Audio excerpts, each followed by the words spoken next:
Chapter 686. After a short rest, Northstar Blade opened the arena's interface once more, filled with anticipation. In his heart, he thought that after winning this cross-server battle, he would use the arena points to buy a purple-quality longsword for Ikazumi in the shop that she had always wanted. However, when he saw the name of his opponent, Northstar Blade was dumbfounded. How could he be so lucky? Previously it was Aojian. This time, he actually encountered the infamous Great Demon King. At this moment, Northstar Blade was speechless. He felt that he should try his luck the next time Battle League had a lucky draw. Who knows, he might get rich overnight. After all, his luck was too good. As the surroundings changed, Northstar Blade sighed, his eyes gradually becoming determined. He had to win this battle. Many of the players who were paying attention to the cross-server arena would occasionally discover the names of Northstar Blade and who he in the newly refreshed list of opponents. Their expressions would become very interesting. The excitement of the battle between Northstar Blade and Aojian had yet to die down, but they did not expect such a good show to happen. Some players immediately informed their friends about the news. Then, news about the battle between the two appeared on the forum. Many players heard the news and quickly rushed over. Room 259271 in the arena was instantly filled to the brim, and the spectator seats began to refresh. The number of spectators skyrocketed. This time, the arena's random location was on an isolated island. Under the warm sunshine, a gentle breeze blew, and the cries of seagulls accompanied by the sound of waves crashing on the beach made everything seem peaceful and beautiful. At this moment, Hu-He and Northstar Blade's figures appeared on the beach. At the same time, the defense barrier that separated the two also appeared. The moment he saw his opponent, Hu-He also had a strange expression. He participated in the cross-server battle because there were 3 cross-server battles in this event. As long as he won, he would receive a high amount of arena points as a reward. He had never thought that he would encounter a wall-level opponent. He had seen the battle between Aojian and Northstar Blade, so he was a little surprised to see Northstar Blade. Looking at Northstar Blade's grave expression, Hu-He awkwardly greeted him. "Hello!" "Hello!" Northstar Blade immediately replied. Then, both of them fell into silence. Hu-He did not know much about Northstar Blade. He had only heard that he was the strongest person in the Asia server. His deepest impression of Northstar Blade was his battle with Aojian just now. What Hu-He did not expect was that Aojian would lose to this person. Although the high-level arena had a relatively balanced system, Aojian had always been one of the top powerhouses in Hu-He's eyes. Therefore, Aojian's loss was beyond his expectations. At that moment, Hu-He did not know what had happened to Aojian, nor did he know that Aojian had lost because his heart of the sword was shaken and his sword will was no longer as pure as before. He still thought that Northstar Blade really had that kind of strength. As for Northstar Blade, Hu-He's name was like a thunderclap piercing his ears. The number 1 person in the forum was the contrarian Crayon Shinchan, while the most famous player in the game was none other than the Great Demon King, Hu-He. Crayon Shinchan ruled the forum, bringing misery and suffering to the forum players. On the other hand, Hu-He's achievements were equally glorious. He had once single-handedly brought devastating natural disasters to 2 large regions. He had even caused the strongest players of the 5 major servers to be dominated by the natural disasters for a period of time. It was an appalling sight to behold. To be able to make the players of the original server suffer was an achievement that the players of the other 4 major servers had never achieved. Therefore, when he saw Hu-He, Northstar Blade felt extremely helpless. He had encountered the cheaters of the original server one after another, and this one seemed to be even more terrifying than Aojian. How bitter! However, Northstar Blade did not have the slightest intention of giving up in this battle. He was prepared to fight with all his might. Moreover, the players were even more excited about this battle, and some people even started voting for it. Great Demon King vs. Northstar Blade, Who do you think will win? A. Great Demon King. B. North Star Blade. Players participated in such an interesting voting activity.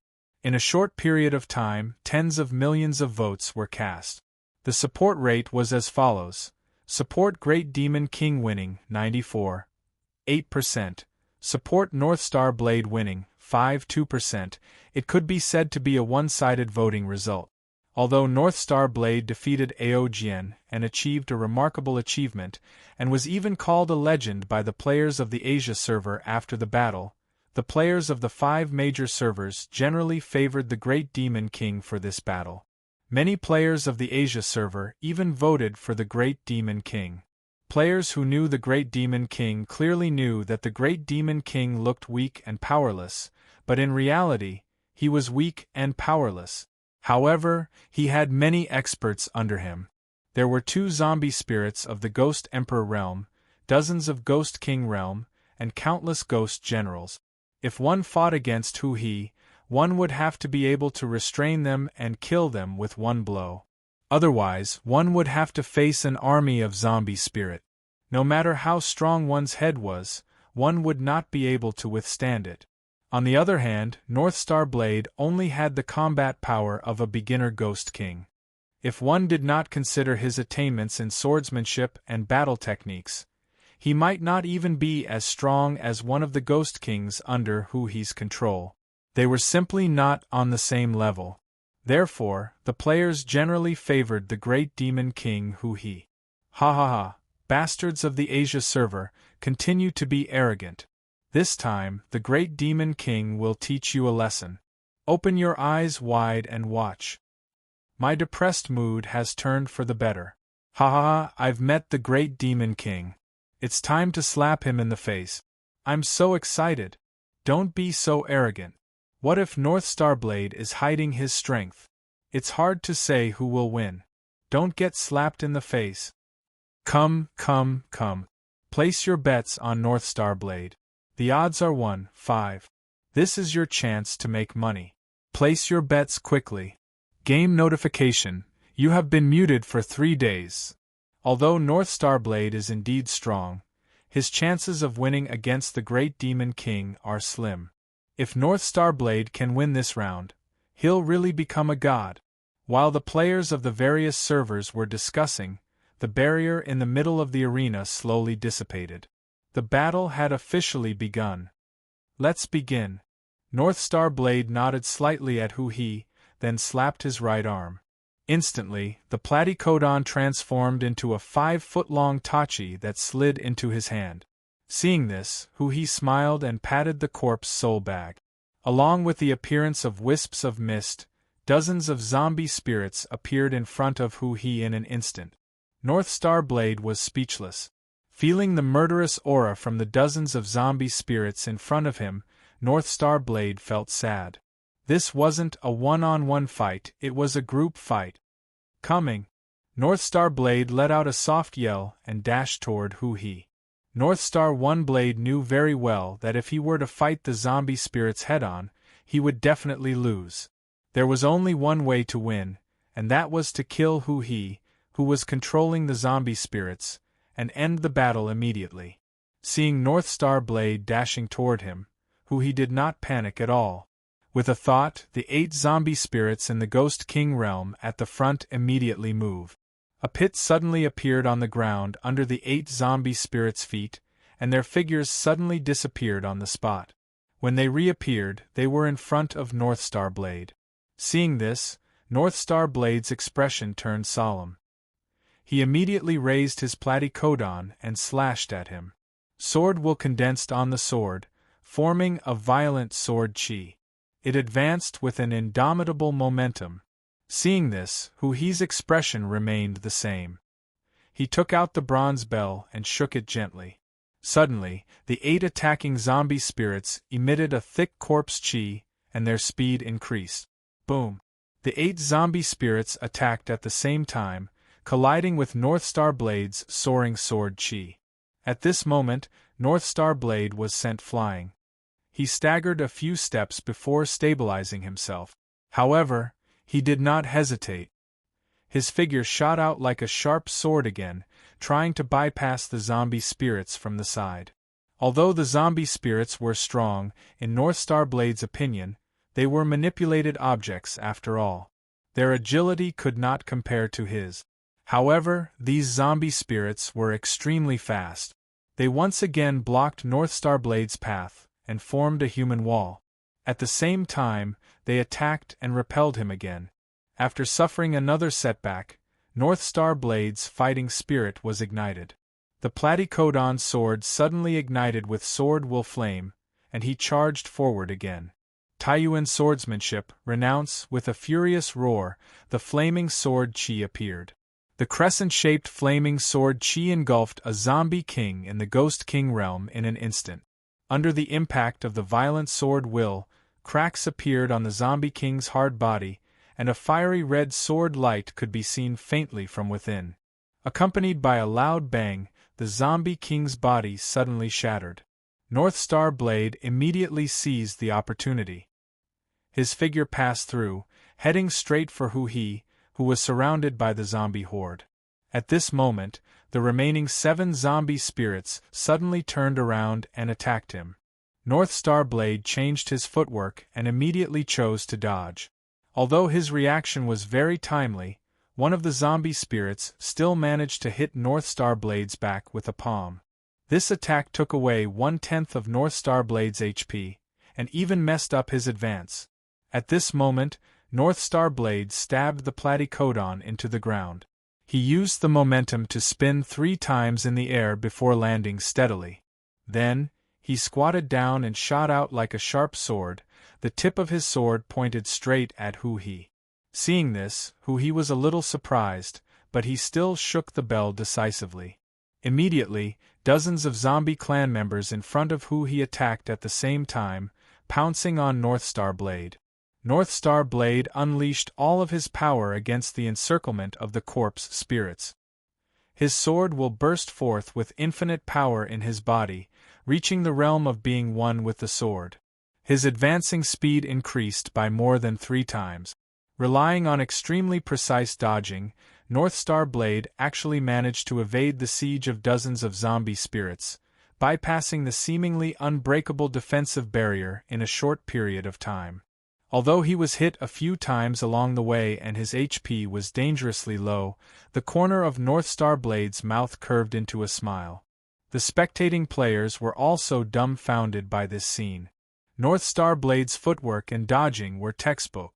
Northstar Blade's miraculous movement technique made them feel as if they were playing a different game than Northstar Blade. For a short period of time, the live chat channel of the arena was dead silent. The players were all in shock. When they saw Northstar Blade running towards the defenseless Hu-He, the spectating players' hearts trembled. Were they really going to witness the birth of a legend? When Northstar Blade was only 3 meters away from Hu-He, Hu-He's expression remained the same. He even revealed an enigmatic smile. Then, he crouched down and slammed his palm on the ground. Corpse burial coffin seal.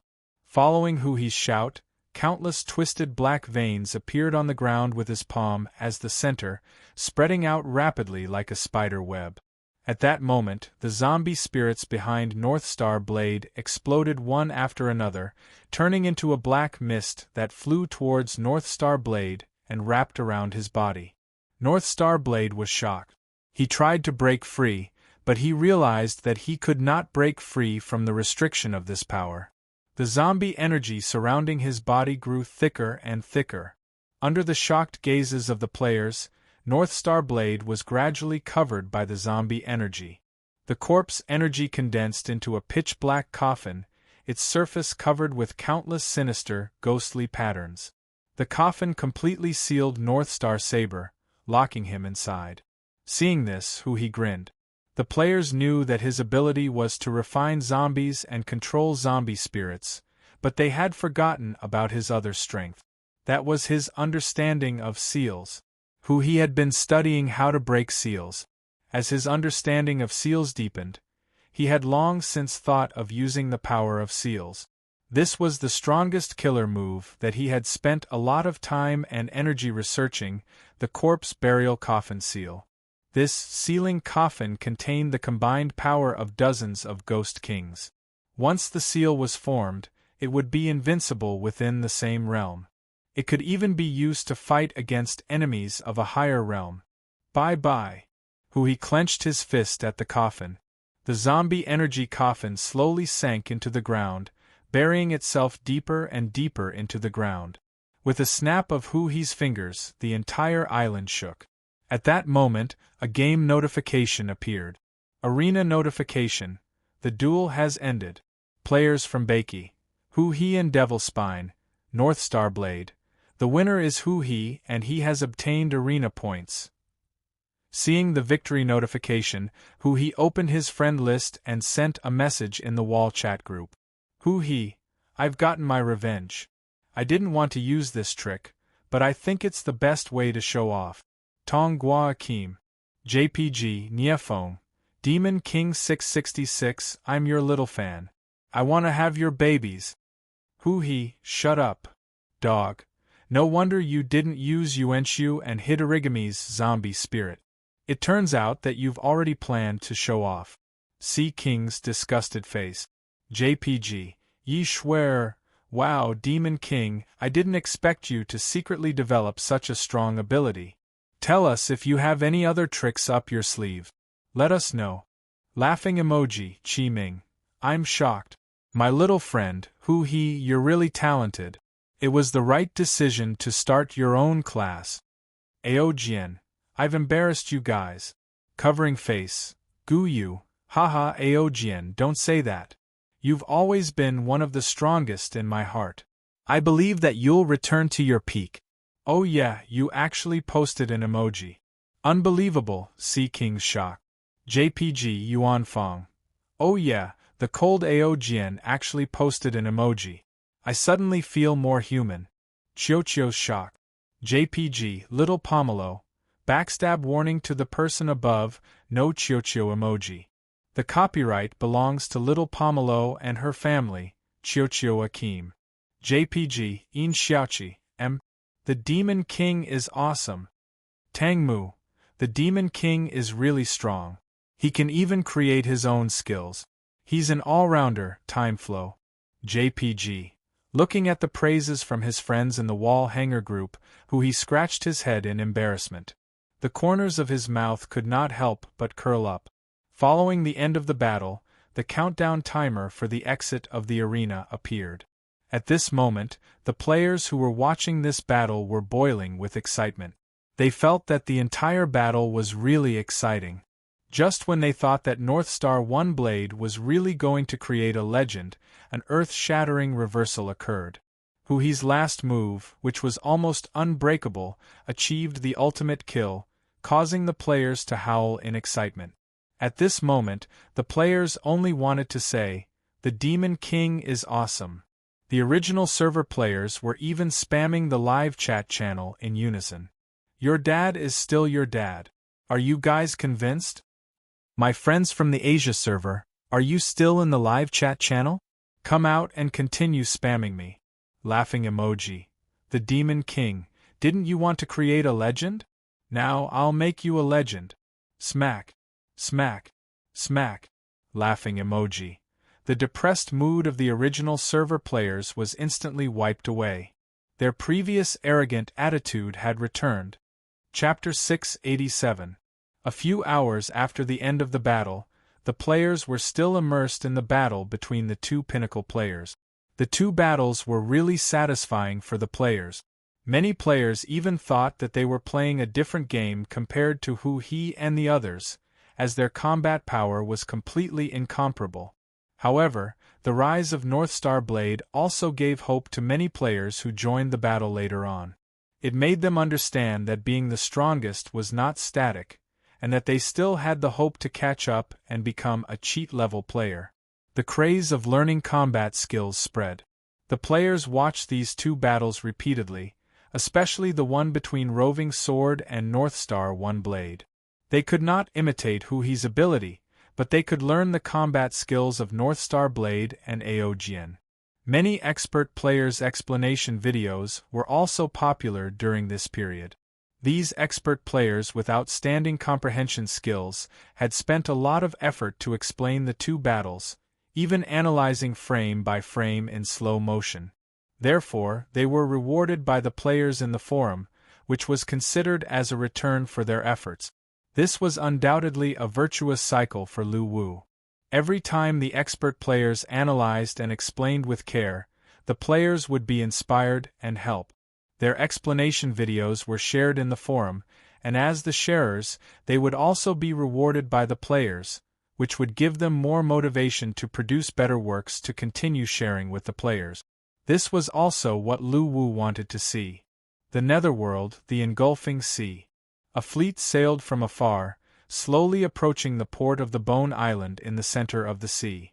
The Sea King stood at the bow of the ship, looking in the direction of the island with a smile on his face.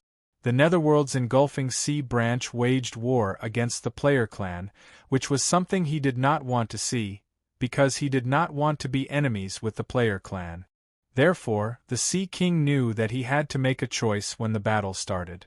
Although this process was inevitable, the Sea King decided to trust his own judgment, clenched his teeth, and prepared to be a traitor for once. However, the result was beyond his expectations. Elder Ying's inexplicable care surprised him, and the subsequent changes in the battle were even more bizarre. The confrontation between the two forces had turned into a battle of gods. When the venerable demonic ape and the venerable sword appeared, the battle had completely changed. Especially in the face of the venerable demonic ape's power, all external forces seemed so insignificant, and the fighting army was annihilated in the blink of an eye. While the Sea King was extremely shocked, he also realized how weak he was in the face of absolute power. At this moment, he yearned to develop and become stronger. He yearned for power. The Sea King wasn't sure what the final outcome of the battle between the venerable demonic ape and the venerable sword lord would be, but he was sure that he had won without doing anything. After encountering the player clan, the Sea King had thought that his life would be filled with ups and downs, a very miserable kind of life. After all, everything he had worked hard to build in the Void Ocean was destroyed by the player clan. It was as if he had to start all over again. He did not expect that he would reach heights that he had never reached before because of the player clan. At this moment, the Sea King was deeply moved. At this moment, the Mu-Te battleship fleet was approaching the Bone Island. The soldiers stationed at the port immediately controlled the sea beasts to approach and began to check their identities. After seeing the Sea King take out the sea god's pardon that represented the War Chamber of Commerce's identity, the garrison did not stop him and immediately let him pass. At this time, there were already envoys sent by the Sea King stationed here waiting on the shore of the port. After the Sea King walked to the port, the messenger immediately went to greet him and led the Sea King to the giant tower in the center of the island. After a few hours, the Sea King, who had been rushing all the way, was led by the messenger to a woman who was half human and half snake. Looking at the charming woman lying on the chair in front of him, the Sea King muttered to himself, "Coquettish bitch." However, he did not dare to say this to her face. He naturally knew the identity of the woman in front of him. She was the president with the highest position in this underworld branch. She controlled the trade rights of several nearby seas, and could be considered as a real overlord. "Mu-Hai, I heard about you from Elder Ing. He thinks highly of you. Didn't you follow Elder Ing to the Void Ocean this time? Why did you suddenly inform the messenger that you want to see me?" The woman opened her red lips slightly and looked at the Sea King with a smile. The Sea King had a strange expression on his face. "Elder Ing hasn't returned yet?" The charming smile on the woman's face suddenly froze. She was still puzzled when she heard the Sea King's messenger say that the Sea King wanted to see her. However, she immediately realized that something was wrong when she heard the Sea King's words. As the helmsman of the Underworld Sea Branch, not only was she not stupid, but she was also very smart. She had already sensed danger from just a few words. "Tell me in detail." At this moment, Ling Shi stood up and looked at the Sea King with a solemn expression. The Sea King's face showed a touch of depression. President, it's like this. At that time, we gathered at the Kuelung Ocean under Elder Ying's summons and then went to the Void Ocean where the player clan was. When we arrived near the Liuli Ocean, we launched an attack on the player clan according to Elder Ying's instructions, but they resisted tenaciously. At this moment, the Sea King told her the whole story with slight modifications. At first, Ling Shi didn't think there was a problem. However, when she heard that a Divine Realm expert appeared after the battle and that Elder Ying couldn't hold on and chose to seek help from the headquarters, she couldn't help but widen her eyes. According to the Sea King's narration, the appearance of the demonic ape clan was difficult for the 10 major war chambers of commerce to resist. Later on, the appearance of the venerable demonic ape killed a Divine Realm expert from the headquarters with a raise of his hand. At this moment, Ling Shi's face turned pale. She knew that she was in trouble. Initially, Elder Ying's suggestion was to be cautious and not to attack the player clan. However, she rejected Elder Ying's decision and thought that the player clan couldn't withstand a single blow, so they could be wiped out with all their might. This decision was witnessed by many members in the meeting, including the messengers stationed here from the headquarters. At this moment, when she heard that the Divine Realm experts from the headquarters were killed in this battle, Ling Shi knew that she was in trouble. Such a grievous news terrified her. Then why did you come back? Where are the others? At this moment, Ling Shi glared at the Sea King fiercely, completely losing her previous calmness. At that time, the battle was very urgent. Elder Ying ordered me to guard the rear to prevent the remaining members of the player clan from escaping. Therefore, our Mu Te Chamber of Commerce suffered relatively little losses in this battle and wasn't affected by the battle between the venerable demonic ape and the Sword Master. That's why we were lucky enough to return.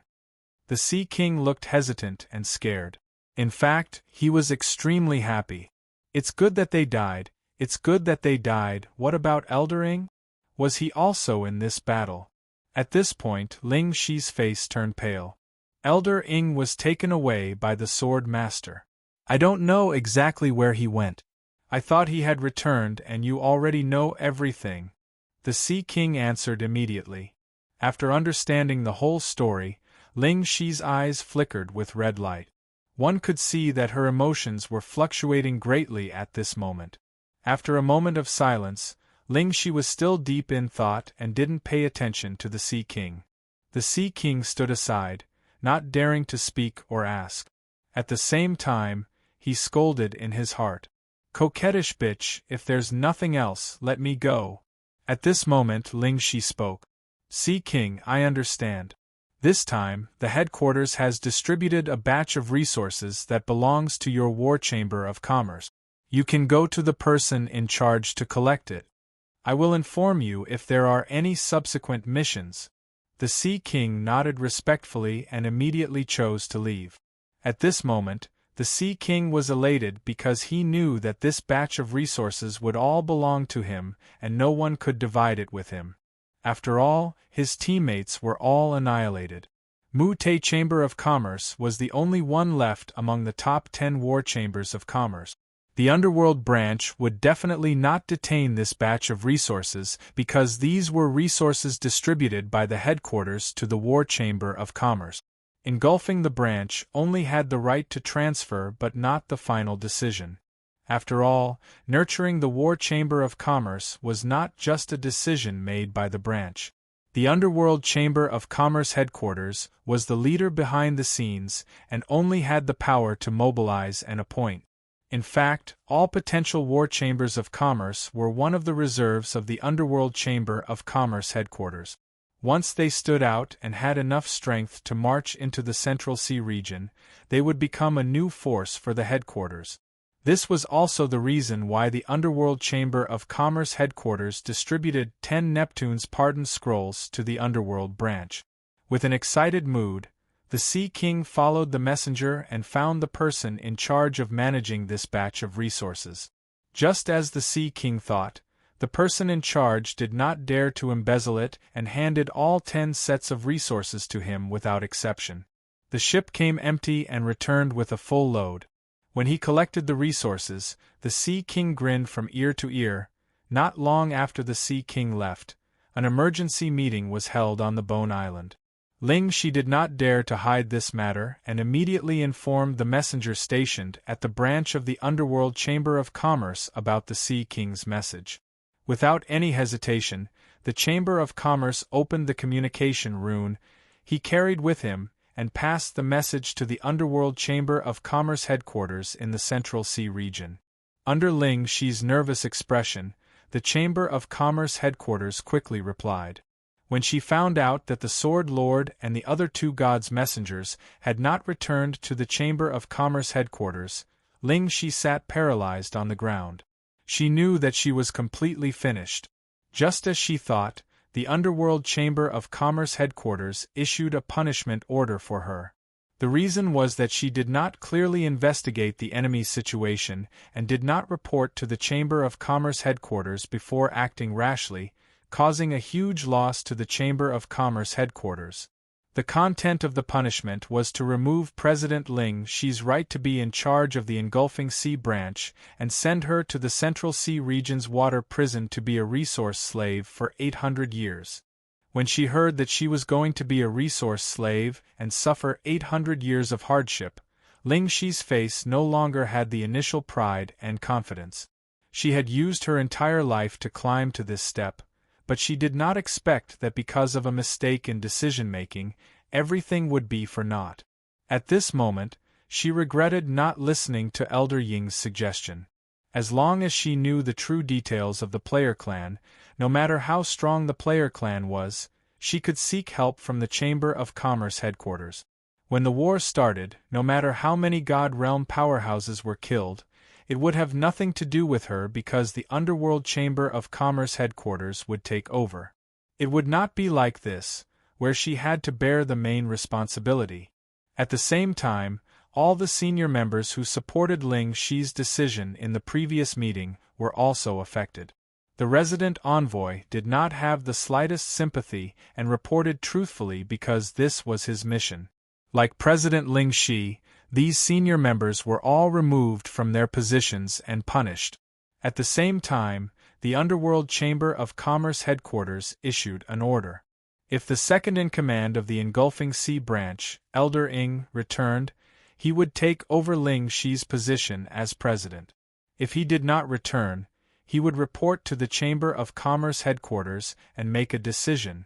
The entire Engulfing Sea branch of the Underworld Chamber of Commerce was reshuffled because of the war with the player clan. Most of the senior members were removed. This was followed by the arrival of a god's messenger from the Chamber of Commerce headquarters. These high-ranking personnel who were punished were all brought to the Central Sea region and became hard laborers mining in the Dark Water Dungeon resource area. They no longer had anything to do with the Engulfing Sea branch that they had been wholeheartedly managing. This news quickly spread throughout the nearby sea region and caused a huge sensation. Chapter 688. The change in the higher-ups of the Netherworld branch in the Devouring Sea had caused a huge commotion in the nearby seas. The players soon learned about it from the forces in the nearby seas. However, the players didn't care about it.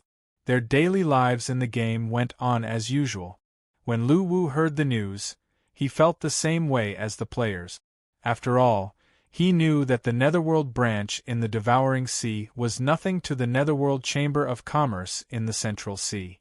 It couldn't even shake the foundation of the Netherworld Chamber of Commerce. What concerned Lu Wu was the battle between the venerable demonic ape and the Sword Master. The battle had been going on for a few days. Lu Wu had been monitoring the battle with the artifact. Until today, the battle finally ended. When Lu Wu switched the screen, he realized that the powerful Sword Master was seriously injured and Elder Ing was nowhere to be found. In the end, the venerable demonic ape won the battle and returned to the Naraka realm. The seriously injured Sword Master fell from the sky. His body smashed into the south of the Jade Spring Sea. His soul was shattered and only a trace of consciousness remained. The Sword Master had completely exhausted his life force. He couldn't ask for help even if he wanted to. As his physical body crumbled and his divine seal left his body, the powerful sword intent that burst forth from his body formed a new domain in the Jade Spring Sea domain, covering an area of 5 nautical miles.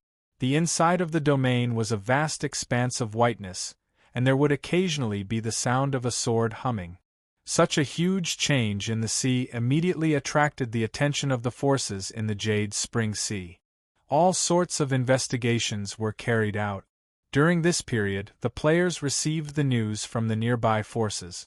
Although they didn't know if this sword principal territory was related to the Sword Master in the Central Sea of the Netherworld, the players were curious about this unusual phenomenon and wanted to find out.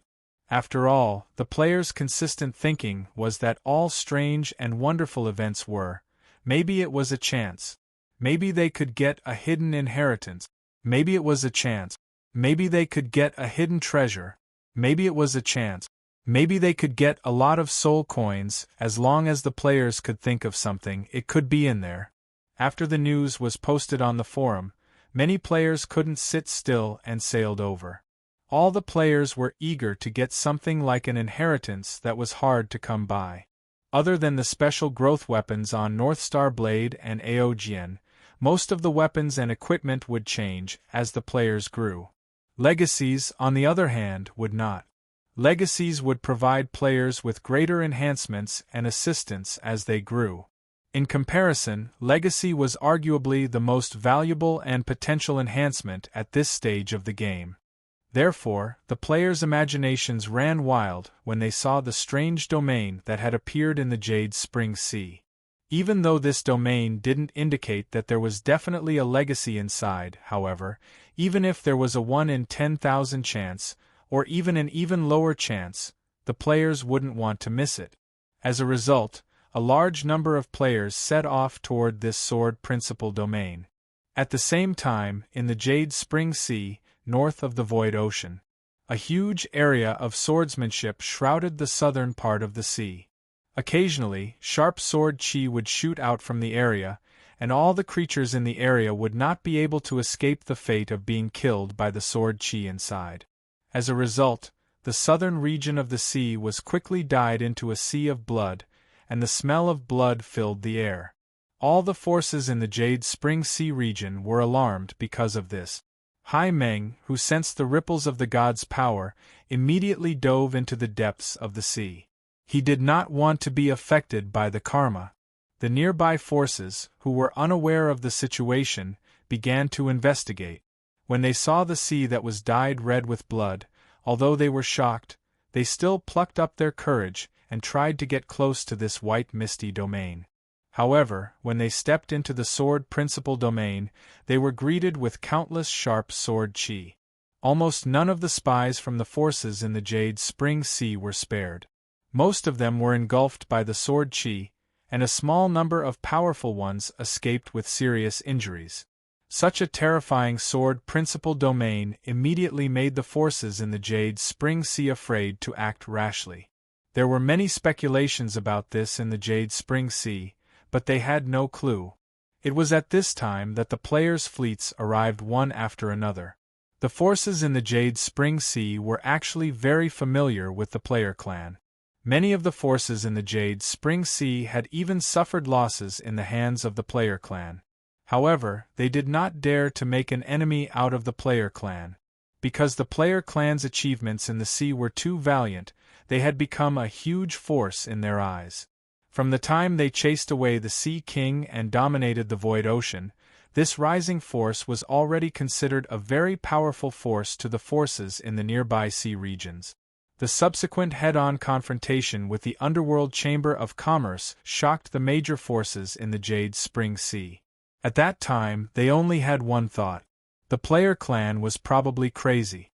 With such arrogance, they would definitely be wiped out by the Underworld Chamber of Commerce in the future. However, the fact was that the Underworld Chamber of Commerce had not been able to do anything to the player clan until now. Instead, they had suffered losses repeatedly. In particular, the recent news that the Underworld Chamber of Commerce in the Devouring Sea had launched an attack on the player clan, which led to the change of the top management, had changed their impression of the player clan greatly. At this time, the player clan was a top sea region force that they could only befriend and not offend. Therefore, when the player clan's fleet arrived, the members of the forces who were observing the situation around the Sword Principal domain decisively went forward to negotiate with the player clan, trying to persuade them and expressing their friendliness. They were like bootlickers. The players were already familiar with some of the members of these forces. They had even interacted with each other at the trade exchange held on a certain island. The players listened to their well-intentioned advice, but they didn't take it seriously. Because as long as there was a chance of obtaining an inheritance or rare item in this domain, it was worth it to risk their lives to explore. How could they be satisfied if they did not try? Therefore, a large number of players' warships and spectre ships sailed into the Sword Principal domain under the shocked gazes of the various forces of the Jade Spring Sea. However, what greeted the players was the devastation of Sword Will and Sword Aura. A large number of players' ships were destroyed and people died. They did not even see clearly what was inside before their vision gradually darkened and the game notification of their death appeared. As more players arrived from behind, waves after waves of players were sent in. This completely dumbfounded the members of the various forces of the Jade Spring Sea. They did not dare to say or ask about it. After all, they could not afford to offend them. After the players' exploration of this Sword Principal domain lasted for a day and a night, many players suddenly felt a little autistic. That was because the players didn't reap any benefits from the almost 24-hour investigation. However, just as some players were about to give up, a post on the forum ignited the players' enthusiasm again.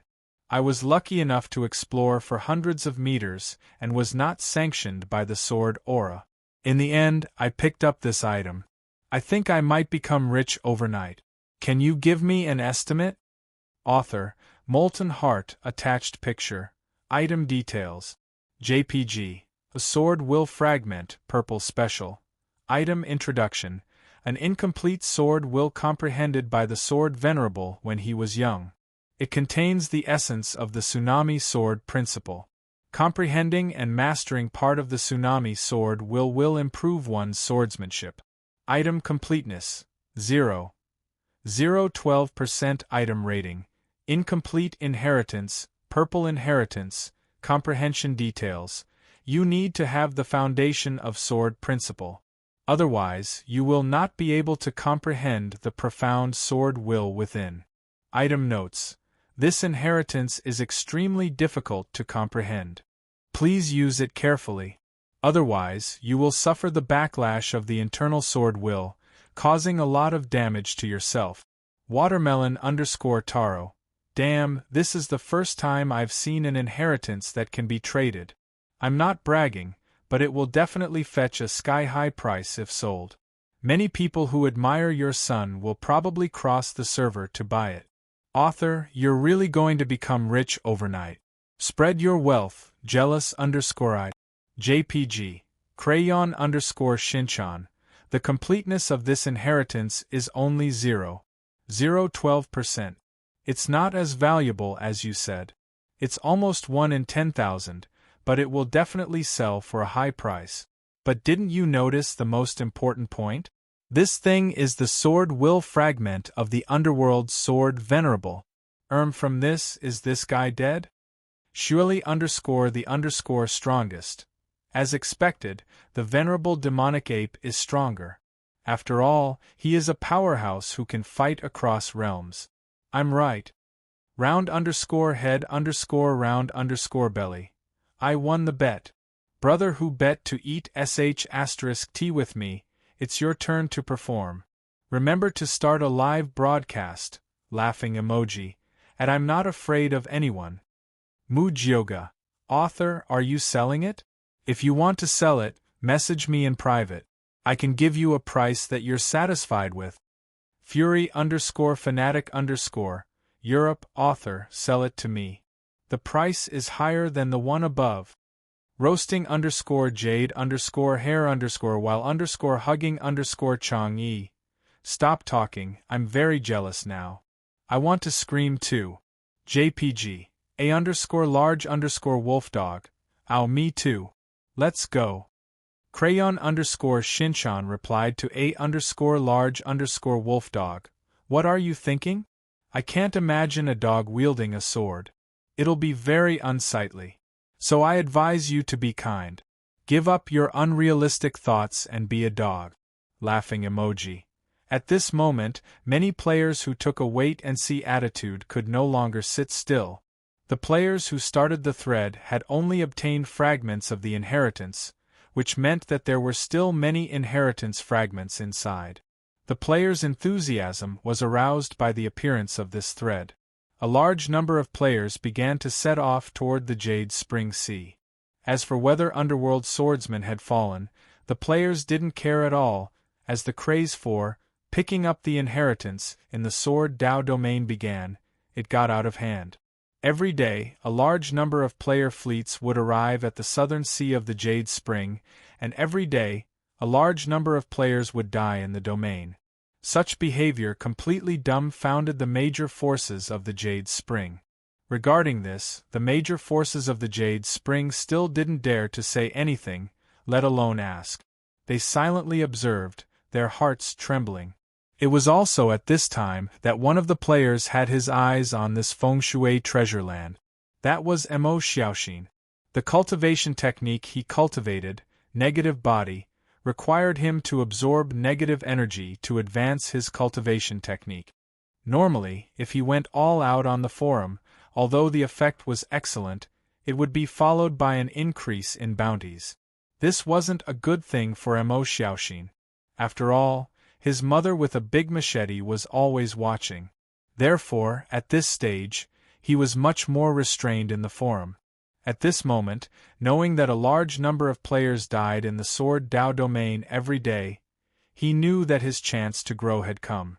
The dissatisfaction, anger, and resentment generated in the minds of these players were all things that he needed for his cultivation. Therefore, he decisively sailed his small boat to the Jade Spring Sea. Just as he thought, the negative emotions here were indeed very strong, very suitable for his cultivation. Apart from Mo Xiaoxin, another person also arrived on a specter ship. This person was Ao Jian. Since the shattering of his sword heart, Ao Jian completely gave up on the cultivation of a motionless sword. Although the pure sword will was very strong, he knew that he could no longer walk this path, because he saw the love of his life that he thought he had lost. At that moment, the pure sword will had already contaminated foreign objects, and could no longer be as indestructible as it was originally. But at that time, he didn't choose to give up, and still persisted in his Sword Dao. However, at the moment of defeat, Ao Jian suddenly realized that he had such a desire for a long time, but the stubbornness in his heart made him continue to persist. What North Star Blade said was just the last straw that made him make up his mind. In the end, Ao Jian chose family instead of continuing to cultivate a motionless sword, and he would not do something so heartless that he would regret for the rest of his life just to break the longing in his heart. This path that he had been steadfast in completely collapsed with the failure. After the new sword heart was condensed, Ao Jian began to contact Mo Lanlan and Mo Xiaoxin. Although he still did not get a reply, he was willing to continue to work hard until he made up for the mistakes he had made and was forgiven by the two. At first, Ao Jian did not know about the Sword Dao domain incident that caused a sensation in the forum. This was because he did not open the forum at all for the past few days. Instead, he was thinking about Mo Xiaoxin and his mother. If not for Gu Yu's contact, Ao Jian would not have known about this until now. And this time, it was also Gu Yu and the others who persuaded him to give it a try. In this regard, Ao Jian still chose to agree after some hesitation. Although he had given up the cultivation of a motionless sword, his passion for Sword Dao had never faded. At this moment, he started all over again. Although he was not as crazy as he used to be, He was still obsessed with it. At this time, the small boat crossed the border of the sea and arrived at the Jade Spring Sea. After sailing for a distance, the white misty sword Dao Domain appeared in front of them. Aojian stood at the bow of the boat and looked up, a smile appearing at the corner of his mouth. Success or failure is no longer what I desire. I'll give it a try. Chapter 689. At this moment, Aojian's boat slowly sailed into the sword principal field. There were several other players' warships nearby. The moment he entered the field, Aojian found that his sword heart began to tremble. This was not the resonance between the sword heart and the sword essence in the field, but fear. This feeling was as if the sword heart in his body had met a stronger person who could completely suppress it. The raging sword essence in the field made the sword heart tremble. Aojian took a deep breath, gently soothed the throbbing in his heart, and continued to move forward. At this moment there were curses coming from all around. Aojian immediately turned his head and looked in the direction of the sound. Through the hazy fog, he saw a warship collapsing under the raging sword chi. Countless figures fell into the water. Then, the curses faded, and everything returned to peace. Aojian was speechless. At this moment, Aojian also saw the danger inside the sword principal field. However, he was still very calm. Continuing to move forward, the boat moved forward for about 10 meters. Aojian's heart trembled. He suddenly looked up to the left and suddenly found a blue fragment shooting toward him. There were also 8 streams of sword chi circling around the blue fragment. Each stream of sword chi was filled with a terrifying chill. Seeing this scene, Aojian immediately waved his hand, and the 9 spiritual swords behind him suddenly hovered in front of him, forming a sword formation. However, what Aojian did not expect was that the sword seal condensed by the blue sword essence suddenly stopped in the air. It did not attack him, but trembled and made a buzzing sound. As the blue sword seal trembled, Aojian suddenly understood the meaning that this sword seal was conveying to him. To be precise, this sword seal was conveying a very simple message to the sword essence in his body. Challenge. This sword seal fragment, condensed by sword essence, wanted to challenge the sword essence in his body. After a short moment of shock, Aojian could not help but shake his head and smile. He withdrew the 9 spiritual swords in front of him, and then looked at the sword essence and stood still. The momentum of his body began to rise. As if sensing that Aojian responded to its challenge, the blue sword seal trembled even more violently, and waves of sword essence instantly enveloped Aojian.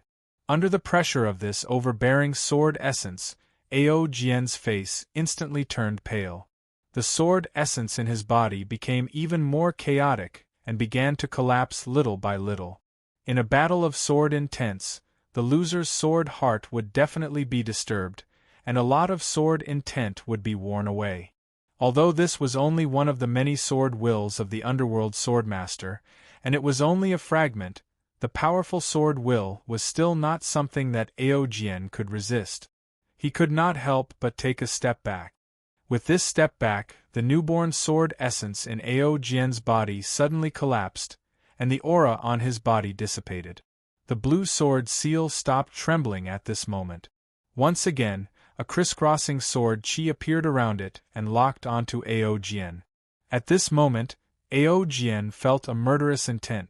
However, Aojian did not panic. He calmly looked at the blue sword seal, and a new sword will was born in his body again. As long as the sword heart was not broken, even if the sword intent dispersed, it could still be reforged. As the sword will in Aojian's body emerged again, the murderous intent on the blue sword will faded and it challenged him again. Aojian still chose to accept the challenge. With the familiar pressure of the sword essence, the newborn sword essence in Aojian's body could not withstand it and collapsed. However, when the blue sword seal wanted to kill Aojian again, the sword will in his body condensed and reignited again. It might be difficult for others to condense the sword will again. Every time the sword will collapsed, the swordsman would inevitably lose his fighting spirit and even his sword heart would be unstable. However, Aojian had long let go of all this. In the past, he almost went mad because of his failure in the sword competition. His obsession for victory was extremely strong. However, after going through so much, especially when he knew that his true love was still alive, he had discovered that there was something more important. After losing to North Star Blade, he was unwilling and could not even bear his own failure. However, the emotion sword that North Star Blade mentioned made him wake up, and he made a decision to let go of the biggest obsession in his heart. At that moment, the sword heart was broken, and the sword will that had been recast had long been reborn. From that moment on, success or failure was fleeting. Aojian only had pure love for the sword and nothing else. Therefore, even if the sword will collapsed, Aojian could still condense easily. This was because there was no obsession for victory in his sword will, no pursuit of the strongest sword principle, and no desire to use the sword to achieve any purpose. This time, there was only love in the pure sword will. The emotionless sword that he had embarked on was a sword principle path that gradually abandoned feelings and humanity. Any feelings and humanity were like a scabbard that firmly locked Aojian's sword will, making it unable to be unsheathed. If it was not cut, it would be like a sword being unsheathed. How could the sword be sharp? Therefore, when competing with North Star Blade, Aojian was a emotionless sword that was unsheathed and had no power to speak of. The moment the sword heart was broken, it was equivalent to the disappearance of the scabbard. This path had finally come to an end. After condensing the new sword will, Aojian only had love for the sword. As long as his love did not diminish, other feelings would not affect his sword will, and victory and defeat could not shake his sword heart. It was easy to condense the sword heart with love, but it was too difficult to reach this level. This was like North Star Blade. He cared about his sword because it could help him take revenge, kill enemies, protect, and so on. Therefore, the sword was more like an indispensable tool for North Star Blade, rather than a pure love. He could not condense such a sword heart. It was the same for Aojian. Although he was obsessed with the sword, he was still affected by many other factors. His original idea was to surpass emotionless and practice swordsmanship hard. After receiving Jian Chao's inheritance, he recognized Jian Chao's swordsmanship even more. If he was not talented enough, he could use a sword to make up for it. If one was not enough, he would use two, but in fact, if he wanted to make up for the talent gap and compare with others, he already had a competitive heart. This was not a pure love for the sword, but because he still had a goal to achieve in his heart. But this time, apart from love, Aojian had no other thoughts for the sword. Therefore, Aojian achieved something that was almost impossible for many swordsmen. He easily condensed the collapsed sword will again. Even if he failed, it did not cause any damage to the new sword will. The challenge of the blue sword seal continued. In the confrontation of sword will again and again, Aojian was calm as the defeated party, but the blue sword seal that won every battle was obviously dim.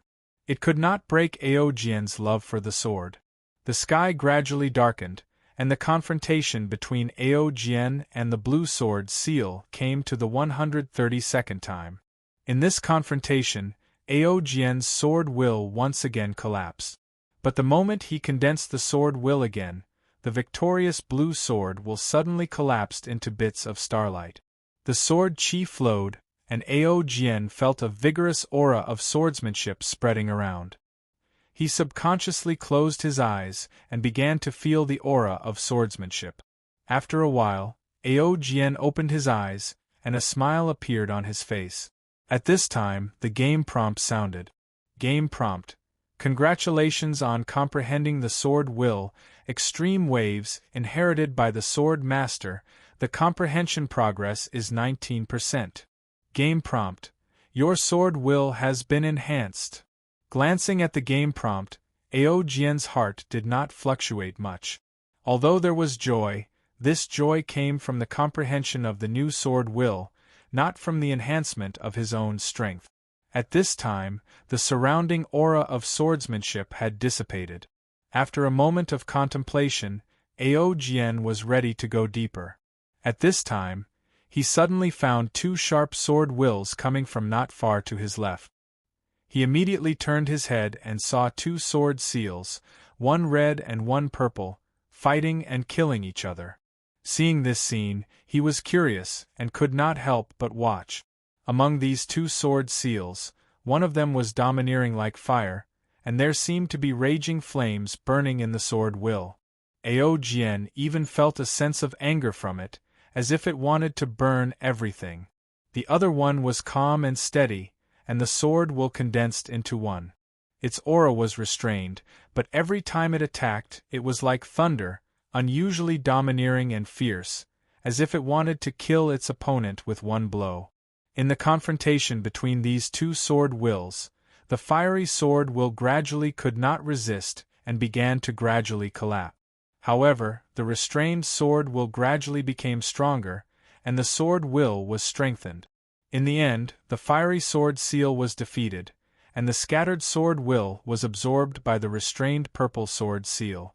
At this moment, the momentum of the purple sword seal rose steadily, and there was an obvious enhancement. The sword will of the fiery sword seal was also in the sword will. Seeing this scene, Aojian was extremely surprised. When the blue sword seal challenged him just now, he was already very puzzled. It was as if these broken sword seals had a consciousness. At this moment, seeing the scene of the red sword seal being swallowed by the purple sword seal, Aojian could not help but guess. Could it be that these sword seals really had a consciousness, and the purpose of the challenge was to absorb the opponent's sword will to strengthen itself? If this assumption was true, Aojian felt that this was simply the venomous insect cultivation domain of the sword will. If this domain continued to exist, then there would inevitably be a strong sword seal that would swallow all the other sword seals, and condense into the only new sword seal in this area. Thinking of this, Aojian suddenly had an idea in his mind. If so, could I also become a venomous insect in this venomous insect cultivation domain, and then condense my own new sword will in the challenge? When this idea appeared, Aojian was excited. Naturally, Aojian was eager to understand the many sword will ultimacy left by the underworld sword lord. Because he was such a person obsessed with the sword. Now that there was such an opportunity, he definitely did not want to miss it. Thinking of this, Aojian steered the boat to the purple sword seal that was still absorbing the scattered sword will. At this moment, the purple sword seal that had just won also noticed the challenge from Aojian's sword will. The sword will suddenly locked onto Aojian, and began to suppress him. This sword seal was more powerful than the previous blue sword seal, and in a short period of time, it successively defeated the sword will condensed by Aojian. However, Aojian was still unmoved. While failing, he continued to feel the sword will aura contained in the purple sword seal, trying to understand the sword truth of the underworld sword master. Time continued to pass in such a way, and a day quickly passed. At this time, the purple sword seal no longer had the irresistible and indomitable overbearingness, and seemed dim and dull. After several more confrontations, the purple sword seal finally could not hold on any longer, and suddenly collapsed. With the majestic sword will aura rushing toward him, the sword will in Aojian's body trembled and began to absorb this sword will aura. After this challenge, Aojian's sword will was strengthened again. For other players, this might be a strange place full of opportunities and dangers. However, for Aojian at this moment it was the best place to condense a new sword will. Inside and outside the sword domain, the father and son were growing rapidly by relying on the sword domain. Chapter 690. The news of the sword principal realm appearing in the Jade Spring Sea quickly spread in the nearby sea. Apart from the players who were not afraid of death, it also attracted the attention of some sea swordsmen. With the intention to test the waters, these sea swordsmen came from all directions. However, they only had one life, so they were not as wild as the players. They observed for a long time outside the sword principal realm before stepping into it tentatively. Like Aojian, they did not directly become the target of the sword seals in the realm because they possessed sword will.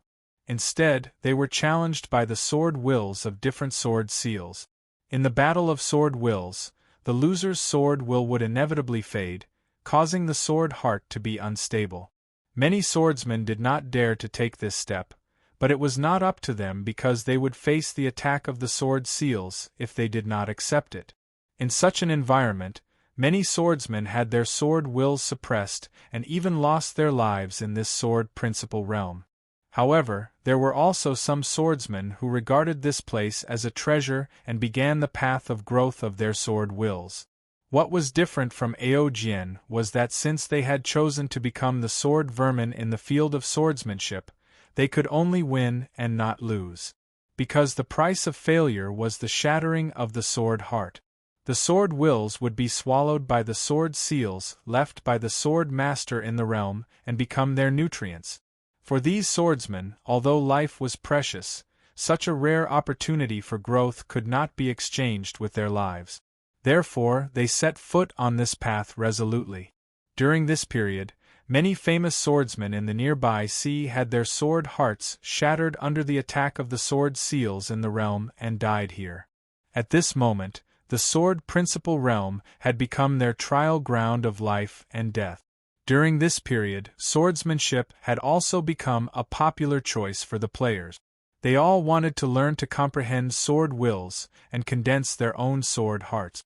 With the special effect of immortality, the players launched an attack on this realm. No matter what sword seals they were, as long as they dared to come over, they would be the first to challenge it. However, without exception, the sword seals in the realm would not care about the players' provocation and would kill them on the spot. Except for a few sword seals that were severely broken and captured by the players because they did not have any residual consciousness, most of the sword seals were only hostile to the players. This made the players depressed and caused a lot of negative emotions to grow. However, it was impossible for them to give up just like that. The forum content these few days was discussing how to comprehend sword wills in the sword principal realm. The players were waiting for the expert players to give them a guide as soon as possible so that they could take a shortcut. The professional players didn't disappoint the players. Soon, someone sorted out the method to comprehend the sword intent. One of the posts ignited the passion of the players and gave them hope of understanding the sword will. Sword intent cultivation method, basic sword technique cultivation technique, owner, mood yoga content. Since everyone has sent me private messages so enthusiastically, hoping that I can explain the content in this aspect, I will explain my understanding of sword essence in detail. Before that, let me first talk about what happened to me before I comprehended sword intent. In fact, I didn't understand sword intent at all in the beginning. Although I was a swordsmanship teacher in reality, I thought that my swordsmanship was very powerful until I met Aojian. This guy was really too ruthless. A level 1 newbie who had just entered the game dared to challenge my main account. At that time, I didn't take him seriously at all, but in the end I was slapped in the face, Chio bawling out. JPG. Only then did I realize that swords could be used in such a way. Unwilling to admit defeat, I began to study swordsmanship, wanting to surpass him. But it turned out that I didn't have that ability at all. So, my mentality changed from surpassing Aojian to studying Aojian's swordsmanship. During that time, I opened Aojian's video dozens of times a day to observe his swordsmanship during the battle. But the result disappointed me. Just by observing, I only improved my swordsmanship slightly, but I couldn't do it as smoothly as Aojian did. During that time, I planned to give up using swords and change my class to Rune Master, capital. Wretched. JPG. But in the end, I plucked up my courage and chose to private message Aojian to ask him for advice on swordsmanship. That period lasted for about 2 months. Every day, I would private message Aojian and ask him questions sincerely. But everyone knew that Aojian was cold and aloof, so he didn't reply to my messages at all. But I didn't give up. I persisted for 2 months and asked him privately every day. Maybe my sincerity moved Aojian. 2 months later, he blocked me. Flips table. JPG, the turning point came. Just when I thought that my swordsmanship talent couldn't be saved, I met a one-armed old man in the Kuelong Ocean. This guy taught me what sword intent was. At that time, I knew that sword intent wasn't an inherent move or swordsmanship technique, but something intrinsic.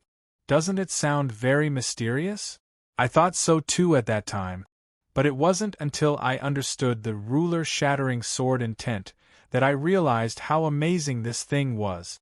To be more precise, sword intent was the condensation of your essence, chi, and spirit.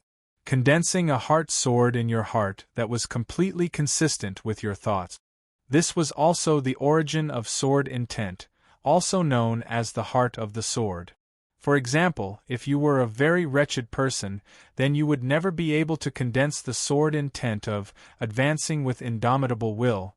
I'm not targeting anyone, I'm just making an analogy.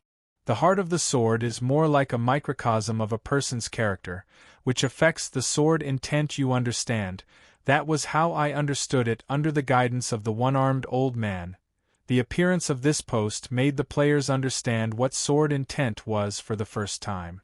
Although many players were still confused and couldn't understand what was going on, they had no idea what was going on. However, some players understood something from it. Sword intent, the microcosm of a person's character and emotions. Condensing one's heart of the sword with the sword as the carrier, and then giving birth to sword intent. At this moment, a large number of players began to try. Starting from understanding the sword, they deepened their understanding step by step. Then, they tried to attach their emotions to the sword. At a deeper level, they imagined the specific appearance of the sword in their minds and condensed the heart of the sword within their bodies. Subsequently, the players also found some information about sword intent cultivation from the library and gradually perfected the method of sword intent cultivation. Since the appearance of that post, the entire land of Baiki was filled with figures who were holding swords and comprehending sword intent. At this moment, the difference in talent was also revealed. Some extremely talented players condensed their own heart of the sword in just a few days. Although they were still young, they were considered to have taken the first step on the path of swordsmanship cultivation. The first major faction of the self-created profession was slowly born in this kind of exploration. The Kendo domain became the trial ground for these players who had comprehended the first step of the heart of the sword. The iron-headed players only had the heart of the sword, but they dared to step into the domain and challenge the sword seal left by the sword master before they could figure out sword intent. As a result, the sword seal in the Kendo domain ushered in a wave of scamming by the players. After these players stepped into the domain, the sword seal would sense it and automatically find these players, initiating a sword intent challenge. Although these players accepted the challenge, they could not even fart for a long time. After all, they had not comprehended sword intent, so they could not fight with sword intent. From that moment on, all the sword seals in the domain had completely become the whetstone for the players to condense their own sword intent. Although the outcome of doing so was miserable, many players also had their own ideas about the shape of their own sword will during the attempt. Relying on this Kendo domain, the strength of the players quietly underwent a transformation. A month had passed, and the attacks in the Kendo domain were still ongoing. In addition to the players, there were more and more swordsmen who came after hearing the news. They volunteered to become sword vermin and were prepared to either achieve great success in Kendo or perish here. During this period of confrontation with the sword seals, many swordsmen cultivated into the devil and became the sword demons in this domain. They had completely lost their minds, and only killing was left in their minds. It could be said that they were completely controlled by sword intent. During this month, Ao Jian did not stop his comprehension of kendo. Relying on the inextinguishable heart of the sword, he had always failed, but he was never frustrated. Instead, he enjoyed the gradual growth of sword intent.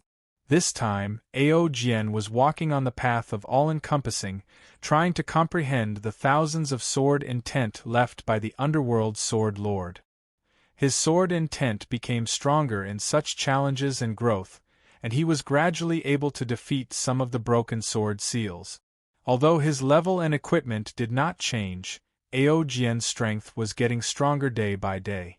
On this day, an uninvited guest came to the south of the Jade Sea. This person carried a 3-meter-long sword on his back. He had a shaved head and wore a one-eyed mask. A faint sword Dao divine seal was flowing on his forehead. He was a godly state expert.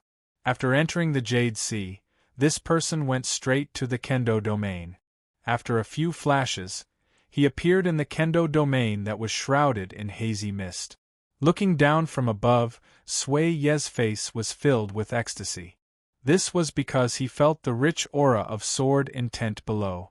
He was also very familiar with this aura. It was the sword intent comprehended by his master, the sword lord who led him on the path of kendo cultivation. This was also the reason why he came here. In fact, he had sensed it the moment the sword lord died. However, he had no idea where the sword lord went after he died. He had been looking for it all this time, and now he had found it. Thinking of this, he entered the kendo domain in a flash. Although the sword lord was dead, his inheritance was left behind. This place contained the powerful sword intent that he wanted, as well as the power of the sword principle that he longed for. If he could obtain it, his future path of kendo cultivation would be smooth sailing. He could completely follow the sword lord's path and cultivate to the ancient god realm. He could not resist such a temptation.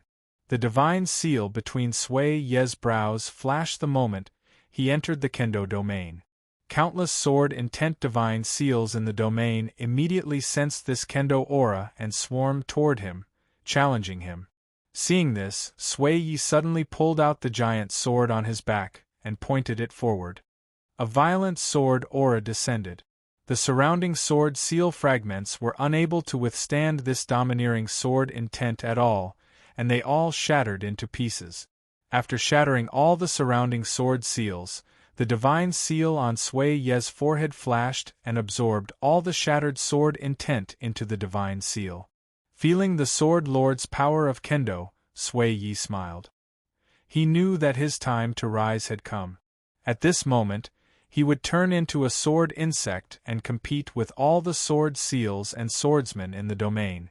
The final winner would be the new underworld sword lord. Chapter 691.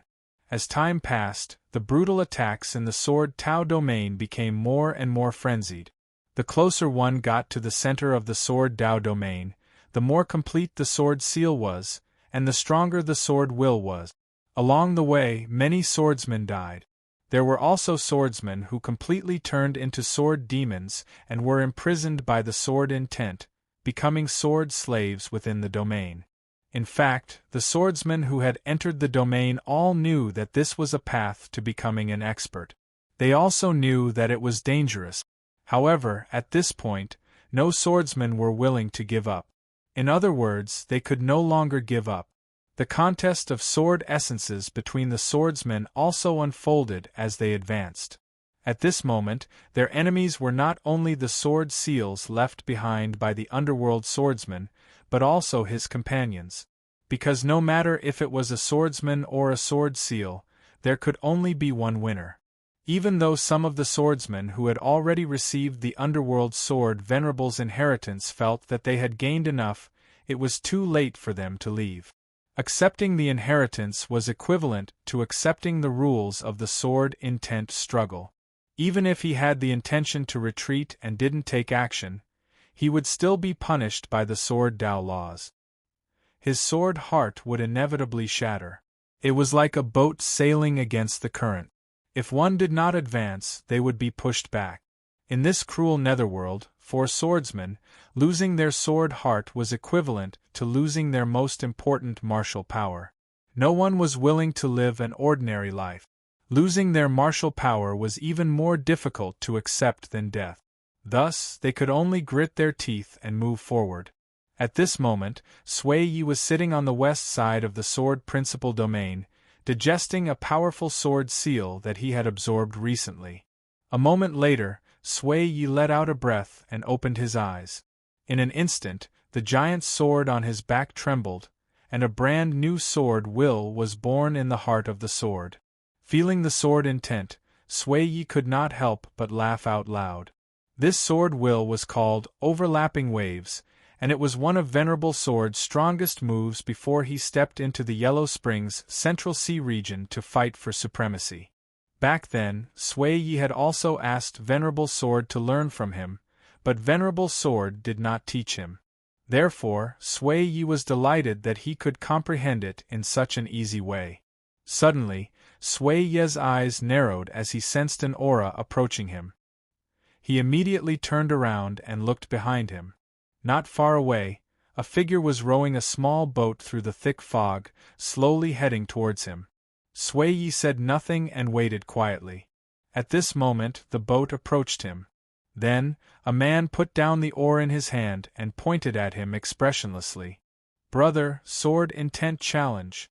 Sui Yi sneered when he heard that. How naive! Along the way, he'd encountered many swordsmen who'd challenged him to a sword intent challenge, but without exception, all of them had become nourishment for his sword seal and were truly unable to withstand a single blow.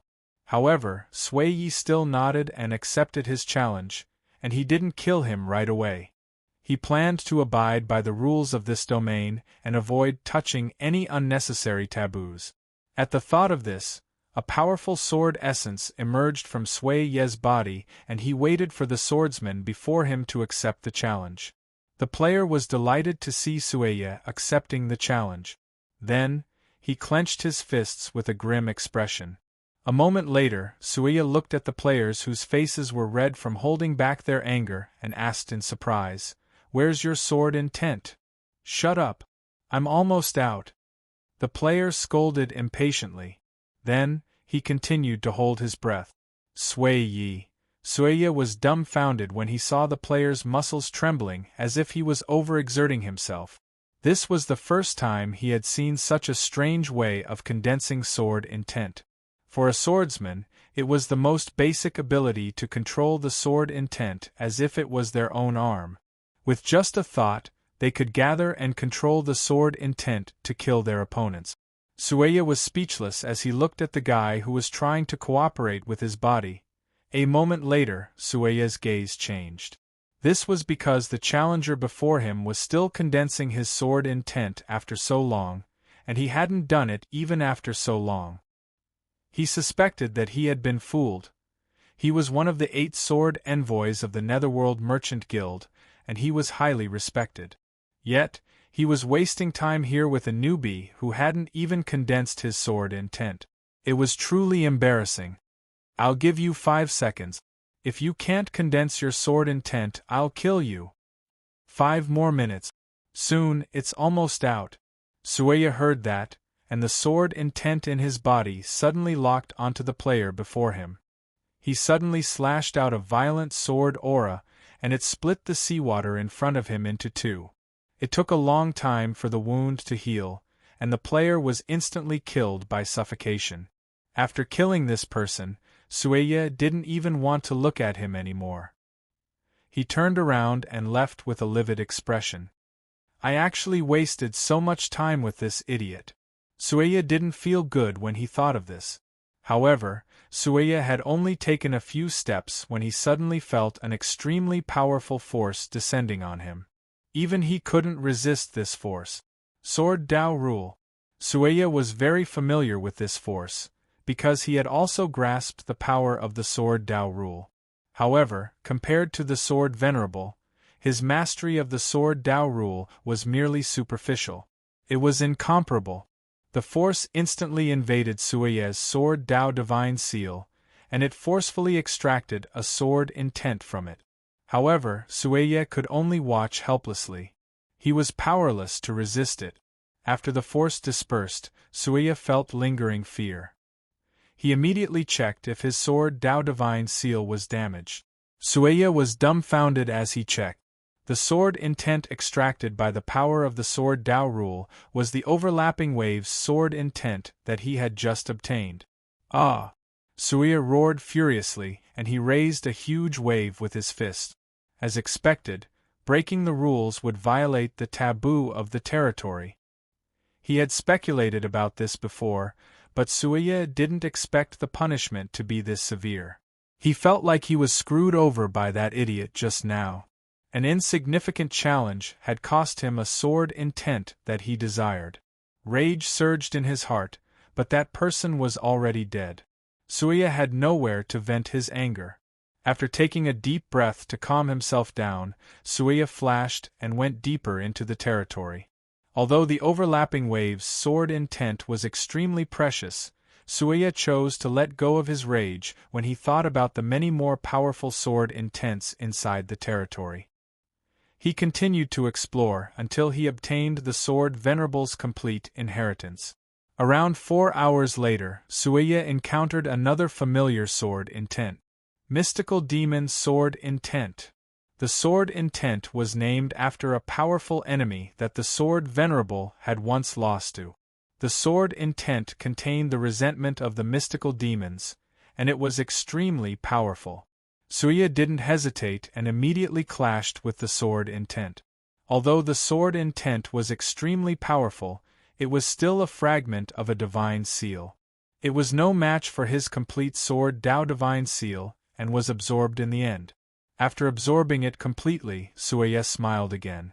The negative emotions caused by the loss of the overlapping wave's sword intent had mostly dispersed. "Brother, it's fate that we met here. Let's prove it." A figure appeared not far away out of nowhere and looked at him with a joyful expression. Sueya turned around coldly and resisted the urge to kill him on the spot. He said in a deep voice, "You want to challenge me?" The player nodded matter-of-factly. "Do you dare to fight me?" Sueya's rage hadn't subsided yet. Since he was challenged, he didn't say anything else. He immediately gathered his sword intent and locked onto the player. "Wait!" The player nodded with a serious expression. Then, a familiar scene appeared in Sueya's mind. The player clenched his fists, tensed his muscles, and began to exert force. At this moment, Sueya's body trembled. He even had the urge to kill. Which crooked swordsman taught these disciples? Who the hell told you to gather sword intent like this? Sueya was about to explode. It was the first time he had encountered such a strange situation in his life. He felt like he was constipated when he tried to gather sword intent. No, it was the second time. "Brother, don't worry. I'm coming out soon." Sueya. %at #yen%at. Sueya took a deep breath and tried to calm himself down. If he violated the taboo again, he would lose the sword intent he obtained. He had to stay calm this time. With that in mind, Sueya restrained himself and waited for the person in front of him to gather his sword intent. Time passed bit by bit. 2 hours later, Sueya's expression was numb. That idiot was still exerting force. It was tiring to watch. At this moment, the player suddenly shouted excitedly, "It's here. Come, accept the challenge." Sueya's expression turned solemn when he heard that. He felt inexplicably happy. This happiness even made him feel a little humble. But it was finally going to end. As Sueya looked at him expectantly, the player suddenly shouted angrily, took out his longsword, and pointed it at him. Puff! Along with the sound, the tip of the longsword in the player's hand emitted a green smoke, but it dissipated before it could take shape. Seeing this, the player sheathed his sword awkwardly and said, "Brother, I'm sorry. Please wait a little longer. We'll start again." Go to hell. At this moment, Sueya couldn't hold it in anymore. F*ck the taboo, F*ck the sword intent, I'll kill. The raging sword intent instantly tore the player into pieces, while Sueya vented his anger at the sea in front of him, splitting the seawater into countless pieces. At this moment, the familiar power of the sword Tao Law descended upon him again. Sueya, who was powerless to resist, only had one thought in his mind. When I get out, I must find the sword master who taught them sword technique. I must let that sword master who misled the students know the meaning of cruelty and despair. What the hell did he teach? Chapter 692. The competition for supremacy in the sword Tao domain was a cruel rule of advancement. Sword seals and swordsmen would fight to the death in the sword Tao domain, and the final winner would be able to combine thousands of sword wills, condense their own sword heart, and forge a supreme sword Tao mark. Although the process was cruel, the person who obtained the final result would definitely forge a new legend. Therefore, many swordsmen stepped into the domain despite knowing that it was dangerous inside. It was an opportunity that they could not even exchange with their lives, and missing it would be the same for the rest of their lives. This also caused the cruelty inside to escalate. However, with the participation of the players, the situation changed in a strange way. Although the players were also very serious, they only wanted to hone their sword wills inside. With the thought that everyone could obtain the inheritance and everyone could be a proud sword, the players stepped into the sword Tao domain excitedly. Countless swordsmen and sword seals inside were challenged by the players. The players also wanted a share of the sword principal battle royale.